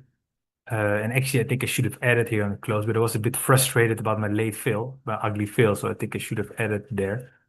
And actually, then yeah, we found a very, very beautiful move up, really stable, right? Like what is one of the characteristics of a strong trend up? Stability. And we see like all like higher lows, higher highs, candles more or less the same size. And actually, I have still at 30% position left. Actually, you see like I entered, I had my stop loss below this small consolidation, below this candle. Took some profit at $17.60. So that's $1.10 move up, and now I'm holding 30% left. Because if you look at the daily chart, look at the big volatility and then this gap down, yeah, I think it could move up, especially based on the news. I'm not entirely sure, but I thought it was like a secondary offering, raising money, and yeah, I think like it's of course could be interpreted as negative news, but I think like based like on the stability we saw here in the move up, and the huge gap, I think, and also the ATR, I think we could see a move to $18.50, right? And I think trend trading is about three different things besides price action reading, right? So it's about many, many things, trend trading. But trading is about getting in as low as possible. It's about adding aggressively, and it's about risk to reward. And yeah, that risk to reward, all these three things make a difference, right? If you're getting in at as early as possible over the long run, couple of months, because also in the statistics, right, you need to have, you need to make a data set, right? You need to make many trades to work out the variance, right? So, but in the long run, if you get in earlier, it makes a difference, makes a significant difference. Same as adding. If you get a good trend, you're adding, it makes a difference, right? I think I should have added here as well after close of this candle. And it's about risk to reward, right? So I usually try to also have a little bit run a little bit further. And then now it's QGBT, like 30% left. I think $18.50. I think it could make it, and if not, I will close the position the end of the day anyway, right? And then you can get really good trades, because imagine now I got in. If I would get out at the high of the day it would be like a 4-hour trade. But you can imagine if I would be a double position in, it would be like an 8-hour trade, right? And that's in the end what makes a difference. Getting in as early as possible, heading with multiple positions, and going for the good risk to reward. Always try to push the risk to reward a little bit. It's also often a bit sometimes out of our comfort zone because we want to take quick profits. I think letting it run risk to reward is very, very crucial. So yes. So let me see what you. If you have any questions, by the way, just send it in the YouTube chat. Nice, Candy. QUBT was your winner. Awesome, awesome. So I see a few questions. Do you opposite F11? Yes, actually it could be. Yes, yes. Yes, sometimes I like to teach also my mentees, to focus on the first 30 minutes. Also because after 30 minutes, right, your focus gets a little bit less and perhaps, like you start to make maybe a little bit more prone to make mistakes. But I think there are very beautiful trends possible at also like after 30 minutes. So for the first 90 minutes, even the first 120 minutes. So definitely I could still get in after 11. So somebody I took my still long AMD. No, I did not trade AMD. I will discuss it as well in a bit. Here you can see AMD. I never traded it today. It it had the potential to be interesting, but it never panned out, and I will discuss in a bit why. So another question from T Diddy is, does consider the red candle high volume? Well, the thing is, in trading, and that's also one of the reasons why trading is so incredible hard, right? Basically never, of course, exceptions, a setup is really perfect. Sometimes it's really, really beautiful, sometimes close to perfect, but having like that everything is perfect in a setup, it's very, very hard. And also the question is, what is perfect, right? And you need to define perfect. It also depends on everybody's trading style. But to have some candles with red, because your question is, does it concern that the red candles have such high volume?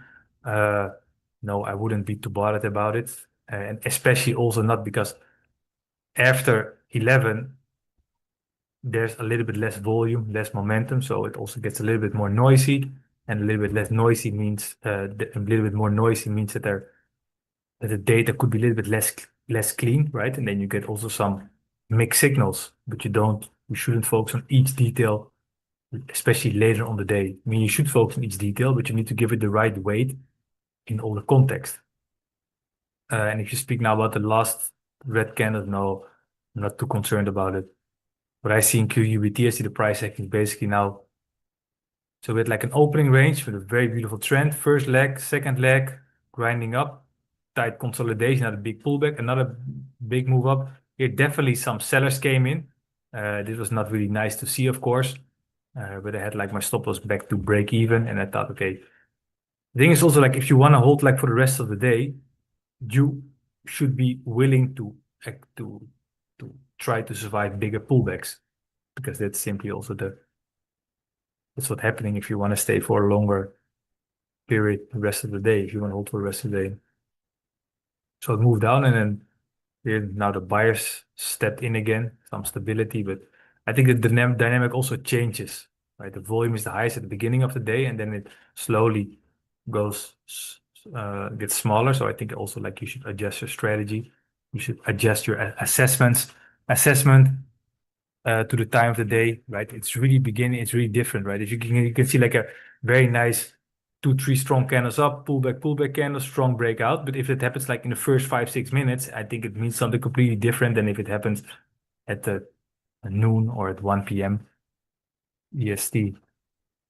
But these are all things to consider, right? The question pretty good, am I still long AMD? No, I didn't trade AMD. Was pretty interesting. Actually, I had AMD pretty high on my watch list. Let's take a look at it. AMD was the strongest by far in the pre-market from the tech names. It was also the highest on my watch list. It had the potential. However, I already noticed in the late pre-market, right? If you look at the pre-market price action, first of all, like things happened in the pre-market, right? That was why it was so interesting. Show it. Right, we see here, we see a spike up. Okay, that's unusual, right? Apparently something happened. And here also we see a very strong move from 8 to 9. Price actually moving up. Here we see a range and we see a breakdown. So you see the range and I thought, okay, if it's really gonna go, if it really would be strong, it would move up and would perhaps close the pre-market strong. At least it would hold this range. It didn't happen. So broke a little bit down. Still didn't have to mean anything. It didn't have to mean so much, but okay, it was like a first subtle clue that the price action maybe was not that strong. And the first two candles were actually strong in AMD. Okay, now I thought, okay, what we're gonna see? We're gonna see like really like a price action minute 3, minute 4 hold very beautiful about pre-market high. And also considering that AMD has been in play over the last couple of weeks, right? AMD has been really strong last couple of days. It's a stock, definitely momentum. They announced the news about their AI chips on a conference, I believe last week or the week before. No, I think it was last week. Yes, and yeah, we saw a spike up and still grinding up. So I thought, okay, AMD could still be good in minute 3, minute 4, but then we saw like this very steep pullback, and at that point I didn't really like it anymore. Yes, we moved up here, but at that point the Qs were also moving up, right? At that point actually the Qs were also moving up, and the Qs in the SPY were actually moving up further and stronger than AMD did, right? Because you see, move up in SPY started 935 to 950, right? It was just moving up, and AMD was not that convincing. Actually, right? It moved up, and then at 950, it was still market was dumping its shares, hit big wicks here. And I like, for me, relative market strength is very important, right? That if I trade a stock, I want to see it also being stronger than the rest of the market, the rest of the sector. So for me, there was no setup in AMD actually. It started away with a very steep pullback in the minute 3, minute 4, minute 5. Then there was no strength compared with the market, and then there was like really dumping here happening. So nah, there's no AMD for me. So Sunita, can you please analyze HIMS? Yes, definitely. I had actually also HIMS on my watch list. Gap down, it's also one of these stocks actually has been definitely hyped, right? This year it started the first day of 2025.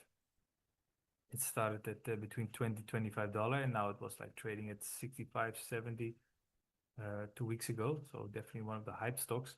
It gapped down a lot. It gapped down really a lot. Looked weak. I was open to trading at both sides. I think there was like a lot of room to the previous day to fill the gap. Candles were relatively small, right? Giving a good risk to reward if the buyers would step in. Right? Because you need to put your stop loss, and I can get smaller candles, but put your stop loss closer by, and your risk to reward is better to fill the gap. But then actually it opened really, really weak, right? Look at the third minute bigger candle than the second candle, very firm volume, opened very, very, very weak. But then I think not really a clean pattern happened for me, right? Really like moved up, range moving up. And for me, it's not really the style that I look for. I know some guys traded it very nice short. I think it's really beautiful. There were definitely signs of weakness, right? Pre-market was very weak. Late pre-market was weak. Some rejections here. Opening range was very weak, 3 minutes. Definitely can see it. Definitely can see it.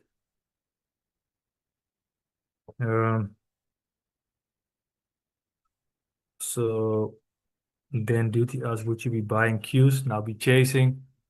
Depends on your strategy. Like I wouldn't buy it here. That's not my style.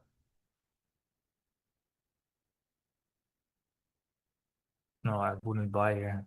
Doesn't mean it's bad, but you know, like as a trader, right? You develop your style because it gives you a structure to approach it, a structure to take trades, and a structure to assess yourself, assess your trades, assess your progress, assess your goals. But in first place, I cannot even trade the Qs because I'm from Europe, and Europeans they cannot trade the American ETFs. But also it wouldn't be according to my trade book this. according to my style. Okay, so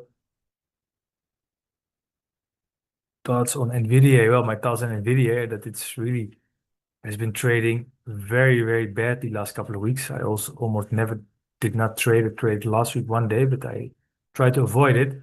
But yeah, NVIDIA opened first candle strong, then a really steep pullback, and then I thought, okay, it's not gonna be it for me anymore. Big wicks, candles of big wicks.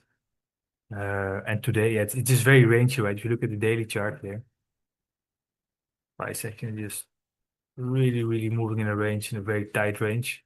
It could be interesting if it's breaking out or breaking down, right? Because now a lot of market participants are, there's like a lot of buying or selling happening, right? So there's like a lot of positions are in this range. So that means if it's gapping up or gapping down from that range, that could lead to extra volatility when the market participants in that range, in that balance, the balance gets disrupted, right? Because a big gap up, a big gap down.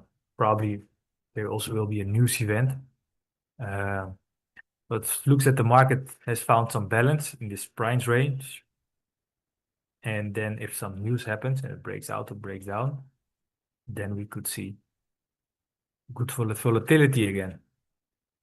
So that's my thoughts on NVIDIA. It seems to be really a stock. It has been trading for over a year, just as good as Tesla, or even longer. But now it seems for already for 2 months, 3 months, it's been trading not great. And that's fine because liquidity has been in other stocks. Right? We just need to find the liquidity. Tesla was it today, right? We can discuss Tesla today. Of course, we're gonna discuss Tesla, but I mean, like, we can really discuss this price action of today really in depth and why I missed my entries and what I was thinking, overthinking. But it was very clear that it was strong and beautiful price action.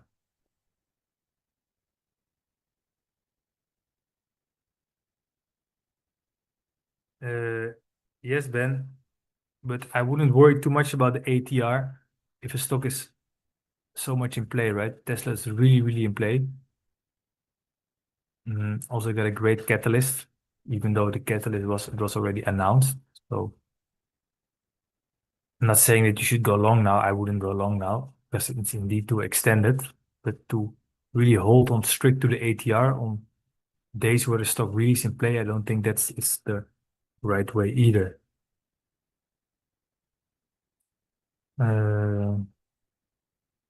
What I think about Tesla, to be honest, I don't know, but I know it looks strong. I know the price actually looks very strong, and we're gonna discuss Tesla all the way. And if you see QUT is also moving up, not really. Let's discuss Tesla from the beginning, all right, and why I took it and why I didn't take it, because it was very prominent on my watch list, to be honest. So let's start at the beginning. First 2 minutes. Let's start. Begin. We're gonna read it candle for candle, right? I think my style of trading, I think what I decided at a certain point was, to make things very specific, right? If you want to read the price action, just why not simply read every candle and read every candle in its content, right? So let's do some candle for candle analysis.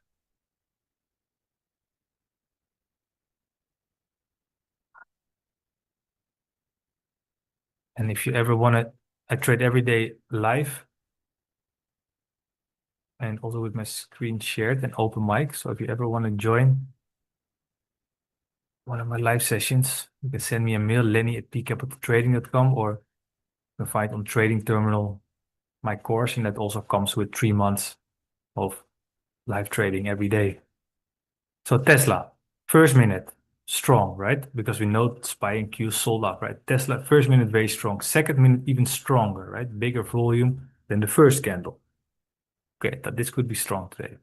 Third candle is a little bit ugly, right? Because we came up, came down, like a failed breakout, but it still could be.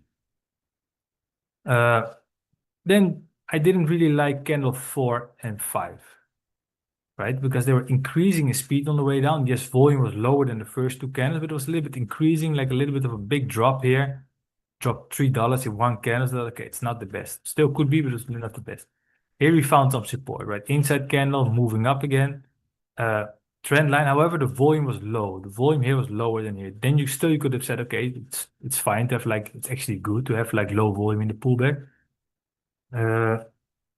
But yes, I wasn't convinced, right? Here we see like volume dropping, the price action dropping again, but very low volume. Then you could say it looks strong, but actually it was increasing the volume lead, right? We see 3 candles on the way down with increasing volume. That I also didn't like. I saw that the bottom was holding. And at a certain point, the trend started, right? We see like now, actually, like we see the price actually moving up and we see increasing volume. At this point, I started to like it. Then we saw a bit of a steep pullback with low volume. And we see, hey, now the last 5 candles are basically like a bull flag. Like strong move up, pullback. Wasn't the most clean, but really like you can put like a line on the top and a line on the bottom. I'll draw the line. So this is what they call a bull flag, right? Like first the bull channel up, pretty clean, higher lows, higher highs, and then the bull. This looked very strong. Also, of course, considering it, the first 2 minutes were also very strong, but I thought like the price signal was really slowing down in minute 3, minute 4, minute 5, 6, 7. So I was doubting a little bit too long. Then this scan actually was great. I should have ended here at the close of this scan because now we got the confirmation. This scan was also speeding up, bigger in size, bigger in volume, right? So now we see clear catalyst, right? Because it's a Robotaxi event. Pre-market was actually strong as well because you saw like, didn't even mention it actually. So like the pre-market closing at the high, while many of the other stocks dropped a little bit before the market opened. Then we see first two strong, very strong candles, also compared to the market. It was ugly, choppy, rangy price action. Bull flag, very beautiful breakout. The flag, right? The pullback, but clean. Breakout to the top side, low volume. Here's increasing speed up. But at this point, I was also looking at other stocks. So this actually candle closing, I missed. But I should have entered here. And here it moved up again. And then I thought, oh shit, I should have entered. But definitely some of the people with who I was trading, some of my mentees, they took it. And here you saw like big volume, right? Breaking out big volume. Candles, and at this point, you could also see the candles are more or less the same size, right? What is good for trend trading? There's stability. And how does stability look like? Candles with more or less the same size. Here we saw a pullback. And here there was, so we see a pullback, decreasing volume, inside candle, low volume, right? So then at the close here, you could still have body. You would go for the third move, right? First move, second move, to go for the third move with a very nice tight stop loss. Buy it here, at the close of this candle, 337.5, put your stop loss below it, right? Decreasing volume, considering that we're really having a strong price action, strong catalyst, everything. And that was, I think, like also a very good chance. And then, yeah, the rest is history. Really, the price action is moving up. And you could even consider it here an add, right? Pullback, very low volume. Look at these 3 candles in the range. Lower volume. Breaking out, increasing volume. But I think you really need to have some guts to get in a little bit extended. This pullback was not the best. I think a little bit increasing volume. But anyway, the trend continued. Yeah, beautiful trend in Tesla. I think the strong signs were a couple of things. First of all, the strong pre-market closing strong. First 2 minutes speeding up, increasing in volume. A little bit messy, but here the trend started, right? Increasing in size, or not increasing in size, but increasing in volume.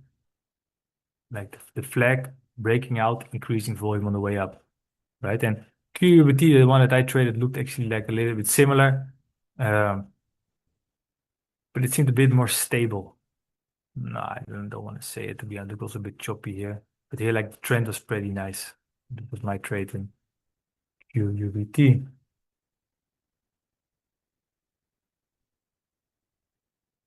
Yes, CRCL, by the way. That was also a very beautiful one. And I think CRCL could also definitely have been considered. CRCL, right? What a hype, what a strength. You can see it on the daily chart. It's the company behind the stablecoin USDC. And in hindsight, right? In hindsight, it's always easy. You could have seen like perhaps the opportunity in it, right? It's a stablecoin USDC. They always have been focused on being according to compliance. They also, I think, backed by Coinbase. The regulation changed last week, like, and also the US administration speaking a lot about the stable coins. And yeah, it moved up since the IPO all the way from 80, now almost 300, right? So in the pre-market, I had it on my watch list, right? Because in the pre-market, we were holding above yesterday high, Friday. But actually in the late pre-market, we dropped a little bit, right? So I thought, okay, if it would be really strong, it would be held holding more cleanly, perhaps above yesterday high. Then we formed an opening range, which I thought was a little bit choppy.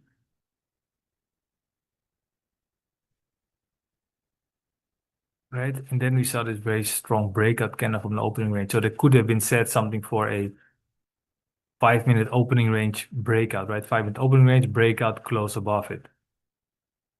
Yeah, I think it was a little bit too choppy, so I didn't take it. It was a little bit chop. You see, like here's like, so basically you see like very strong daily chart. Pre-market, yeah, wasn't that strong. It didn't felt like it really was holding above. If this price action was holding above the previous day close, above this red, this marked line, then I would be more likely to have taken it. But, right, we fell a little bit below it, then we formed some chop, then a breakout. Yes, this range was holding pretty cleanly above this range. So if you have taken it, I think it was definitely fine.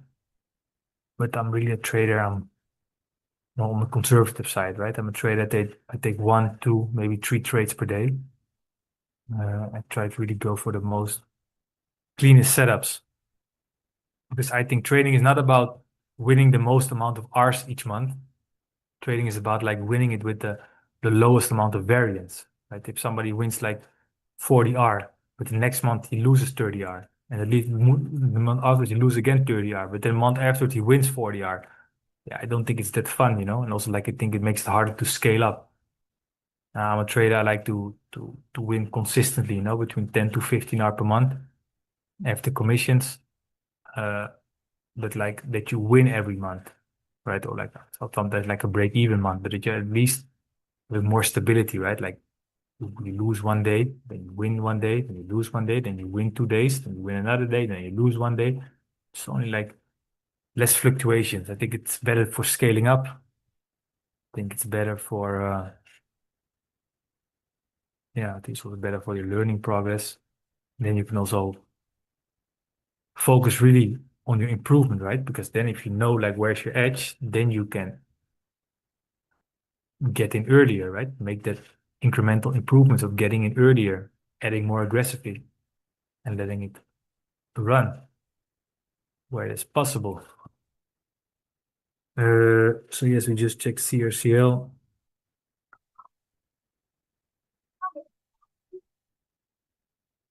Yeah, I really think, you know, like it really surprised me pretty much. You know, if somebody asks like, how much do you make per month? You know, how much did you make last month? I think it's way more important to ask like, what is actually the variance, right? Like, what is the difference between your results each month? I think that gives perhaps even more important information. I think it's even better, for example, it's better to, you know, if you win like only like 6 or 7R each month, but every month you win always 6 to 7R. I think that would be the best, right? Because then you can scale up very aggressively, and you know what you can expect. If you win 1 month 50R, then you lose 40R, then you win again 40R, then you lose 50R, then you win 50R.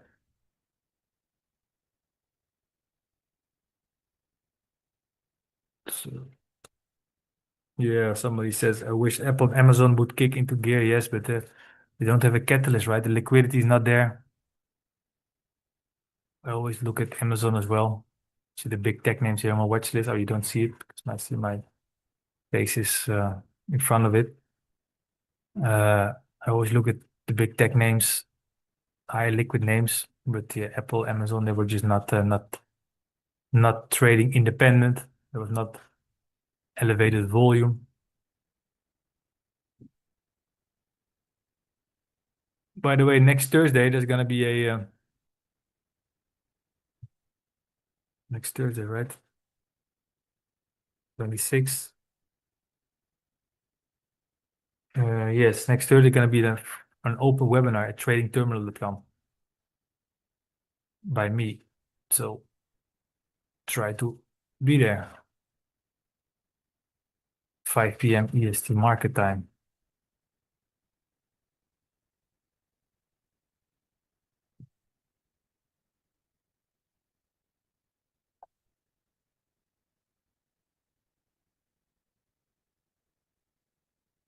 Max, you say 0.5 to 1% return per day is a good target. Yes, no, that's really good. That's really good. In a consistent way, right? Because that's very important that it's also going to be consistent, not that you have like one day you lose 5% and then you win 8% and then you lose 10%. I think it's better to can also have like low variance, right? One day you win 1.1%, one day you win 0.6%, one day you lose 0.5%, one day you win 1%, one day you win 2%.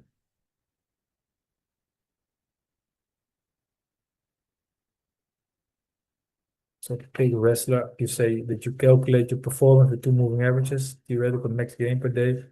Okay, that could be interesting, definitely, right? Take a look like what are actually the misses of the day. I think it's very important. I think we also definitely should study our misses. Tesla, yes, I think Tesla was a miss of the day. I think it was definitely a miss. It's also like a little have been green for more than 2.5 weeks in a row. If it's not true, because 3 weeks ago there were 2 days, Thursday and Friday, where I didn't find any trade. But ever since that day, ever since that week, I've been like only green. So last week I was only green, and the week before I was also only green. But the week therefore, there were Thursday and Friday, I couldn't find any trades. So perhaps also a little bit psychological impacted, right? That you expect that lose coming, that loss coming, which is really, really bad. But we're of course no robots. I think this is definitely a miss. Even though I have like a little bit of a reason why I missed this one, because when this candle closed, which was I think a 100% entry at the close, I was simply looking at another stock. At that point, I also was in QUBT. Oh, no, at that point actually was the moment I entered QUBT. See, so 946 candle, I entered QUBT, and that was also exactly the candle where I should have entered Tesla at the close. So perhaps this was something where I can hide myself behind. Still was a miss.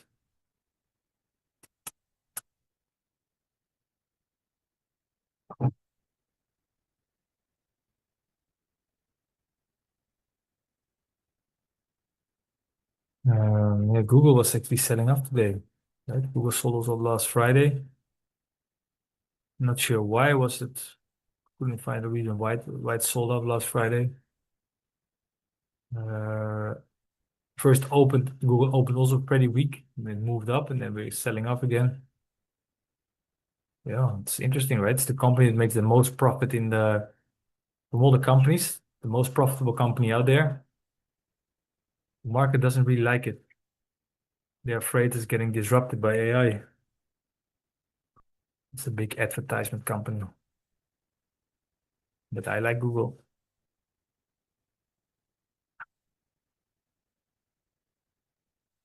The AMD was actually a dot today. Nvidia, nothing. Tesla was a beauty.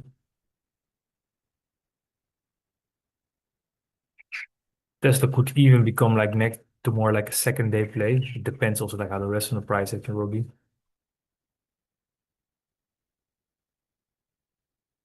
Let's see.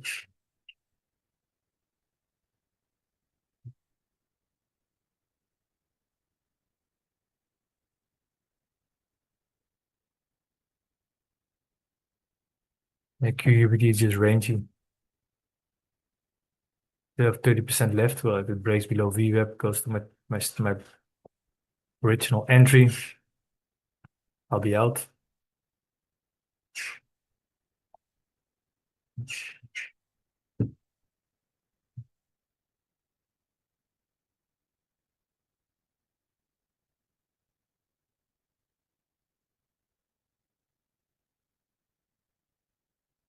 By the way, Thor, I'm replacing Thor, and actually Thor asked me if I was able to show a trade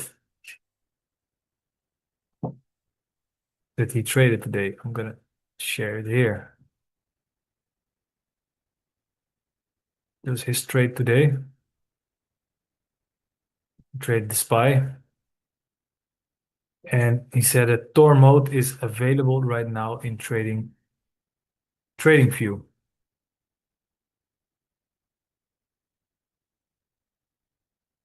And this is the trade that he took. He really seemed to have caught the bottom. Really pretty, really, really nice. He caught the low for the move up. So Tor mode is available now in TradingView.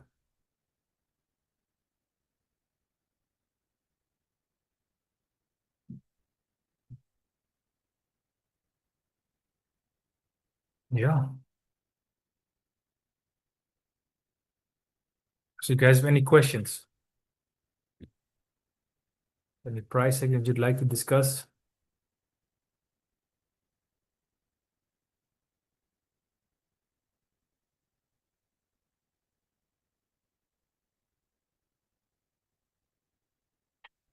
Yes, that's true, Relio. That's indeed true. They got some lawsuits. Antitrust lawsuits. So Bill, you asked me, do I got rules for entering position after 11? Well, only that it needs to be really, really clean. Really a strong breakout, super clean, pulling back, low volatility, low volume pullback, really bottoming above a previous high of the day in case of a long. Pretty beautiful volume signals, not too extended, really a stock in play, then I could enter, right? Because sometimes just beautiful trends happening, not daily, not per se every day, but there could definitely beautiful trends happening after 11. But I have to say, I never really traded after 11:30. I think 11:30 is usually the latest I traded. So between 11 and 11:30, there could still be a beautiful trend. It's very simple, right? The ABCD setup that I always teach. It needs to be the A to B move needs to be really beautiful. The B to C, the pullback needs to be really, really perfect. And then the C to D move as well.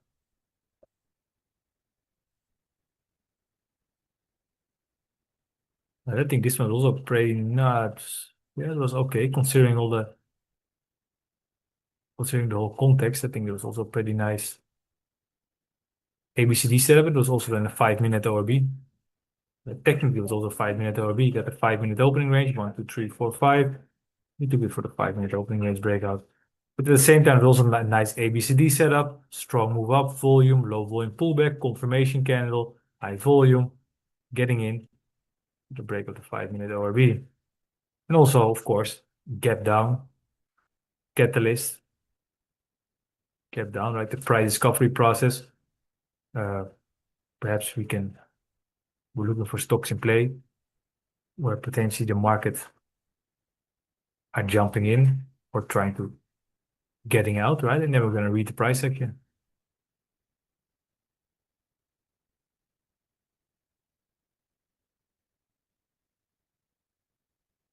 CRCL, wow, 23% up. It just keeps on moving.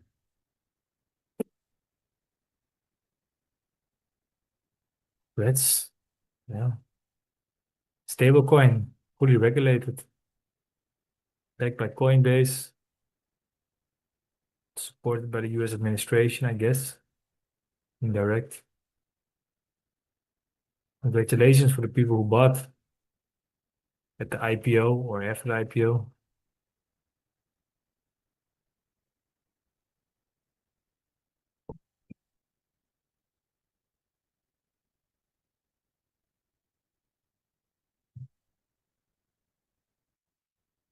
So somebody asked, can I put Thor's trade up again? Yes, of course. Here you can see Thor's trade.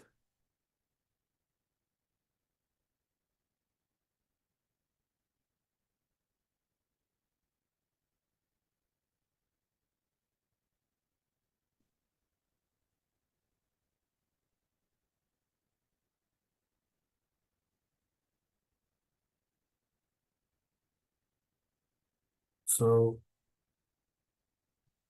the question is how we can trade CRCL. Yeah, I think just read the price action. Just expect, of course, a little bit less clean because it's perhaps a little bit of a less of a liquid stock. So the price action is often a little bit less clean, like you can see now. You have the first 5 minutes. So basically, you're looking for subtle clues that it's stronger than it's weak. Then we're going to read the price action. Perhaps we weigh in the fact that it's not going to be so liquid and therefore not going to be so clean. But still, we could jump in after we see like significant strength. But now really getting to extended mode. But who knows? It can go even to 400, 500. You don't even know. I mean, I'm not betting on it, but could be. It's like where a lot of market, there seems to be a little bit hype in the market here and there again. The sector, of course, is pretty prone to hypes. The law, the regulation has been in favor, but it's of course also not very, very, very extended. But yeah, so there could be perhaps even more opportunities in CRCL in the upcoming days. So you asked me, what do I trade normally? I always trade like the mid to high float, mid to high cap stocks, right? So the bigger names, the big tech names, and also stocks in play like QUBT. I got HIMS today on my watch list. I got CRCL on my watch list. So the stocks with a lot of liquidity, right? And then I like to trade the opening range break setup. So I'm looking for signals in the pre-market on the daily chart that the price action is already stronger. Then I read the price action candle for candle for candle after the market open to look for elevated strength, elevated volume. And then I try to jump in as low as possible and add in on my way up. For example, today in QUBT. But if anybody interested, right, I have my mentorship on trading terminal.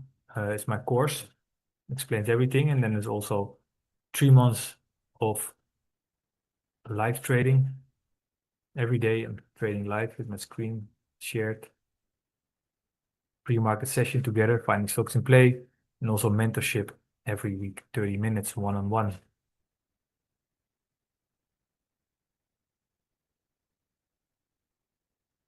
So that to answer your question, what do I trade? So I trade directly after the market open, the mid to high cap, high float stocks.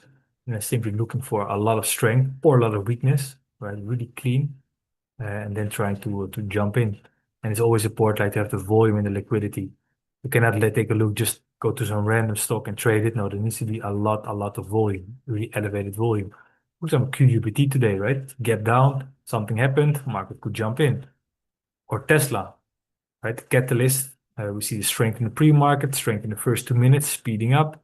And we see here the strength coming in, breaking out of a daily range. Or for example, a stock like CRCL that has been just in play for a couple of days since the IPO already. AMD also has been very much in play last couple of days. I also have a long-term position in AMD.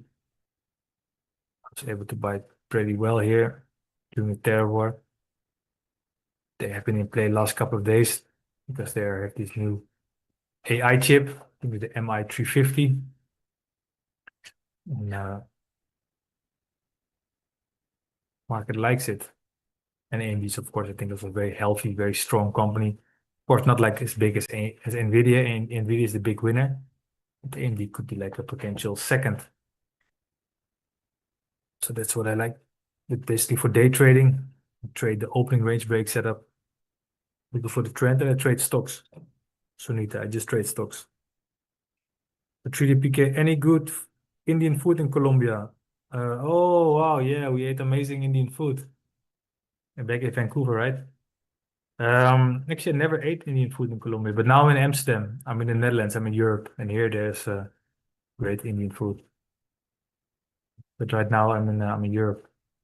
That was great that they The Vancouver meetings have been really, sorry, the BBT, Bible Traders meetups have been really, really great. Meeting a lot of people. This year also we went doing some skiing in Whistler, close to Vancouver.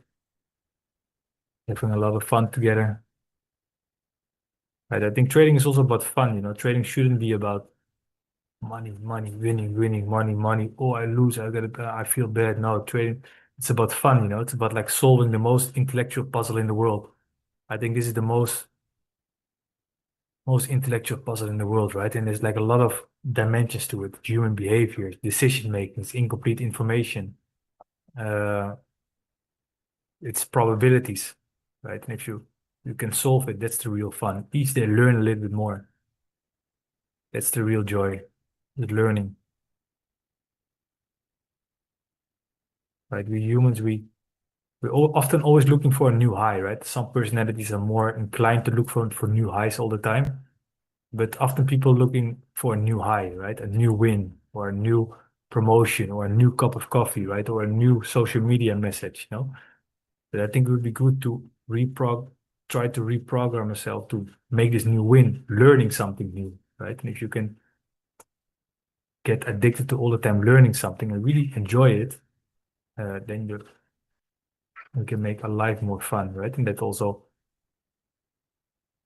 will be necessary for trading, right? You really need to enjoy it. It's also with long-term investing, like the Warren Buffett and Munger, how they say it, that people who make it, you know, these people who got like a thirst for knowledge, a thirst for improving, a thirst for studying, really enjoying it. These are the people who can make it. Right? Also, that's, I think, where the really joy is in day trading in the financial markets.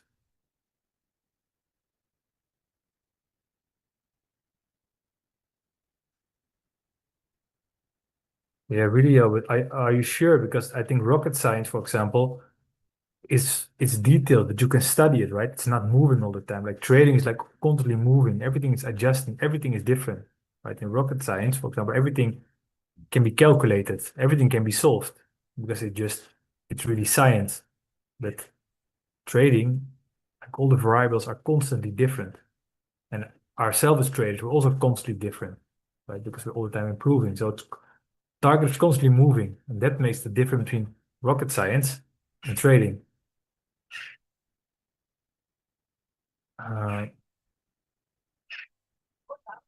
Yes.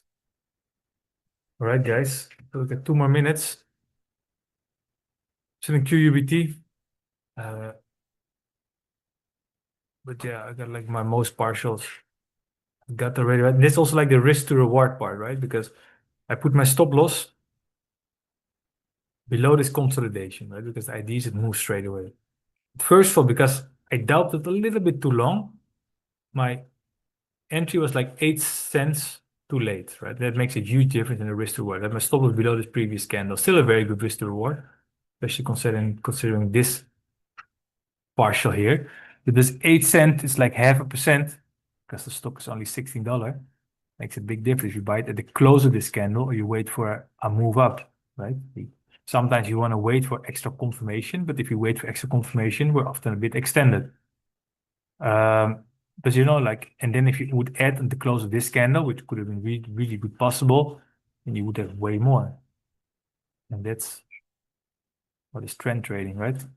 Getting in as low as possible, adding in if there's the trend and the confirmation, and then the risk to reward.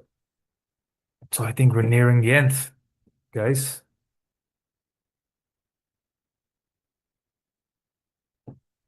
The end. So tomorrow there will be Tor again. Next Thursday there will be like my open webinar on trading terminal, 5 p.m. EST. I hope to see you there. Have a great day. Trade responsible. See you again. Bye-bye.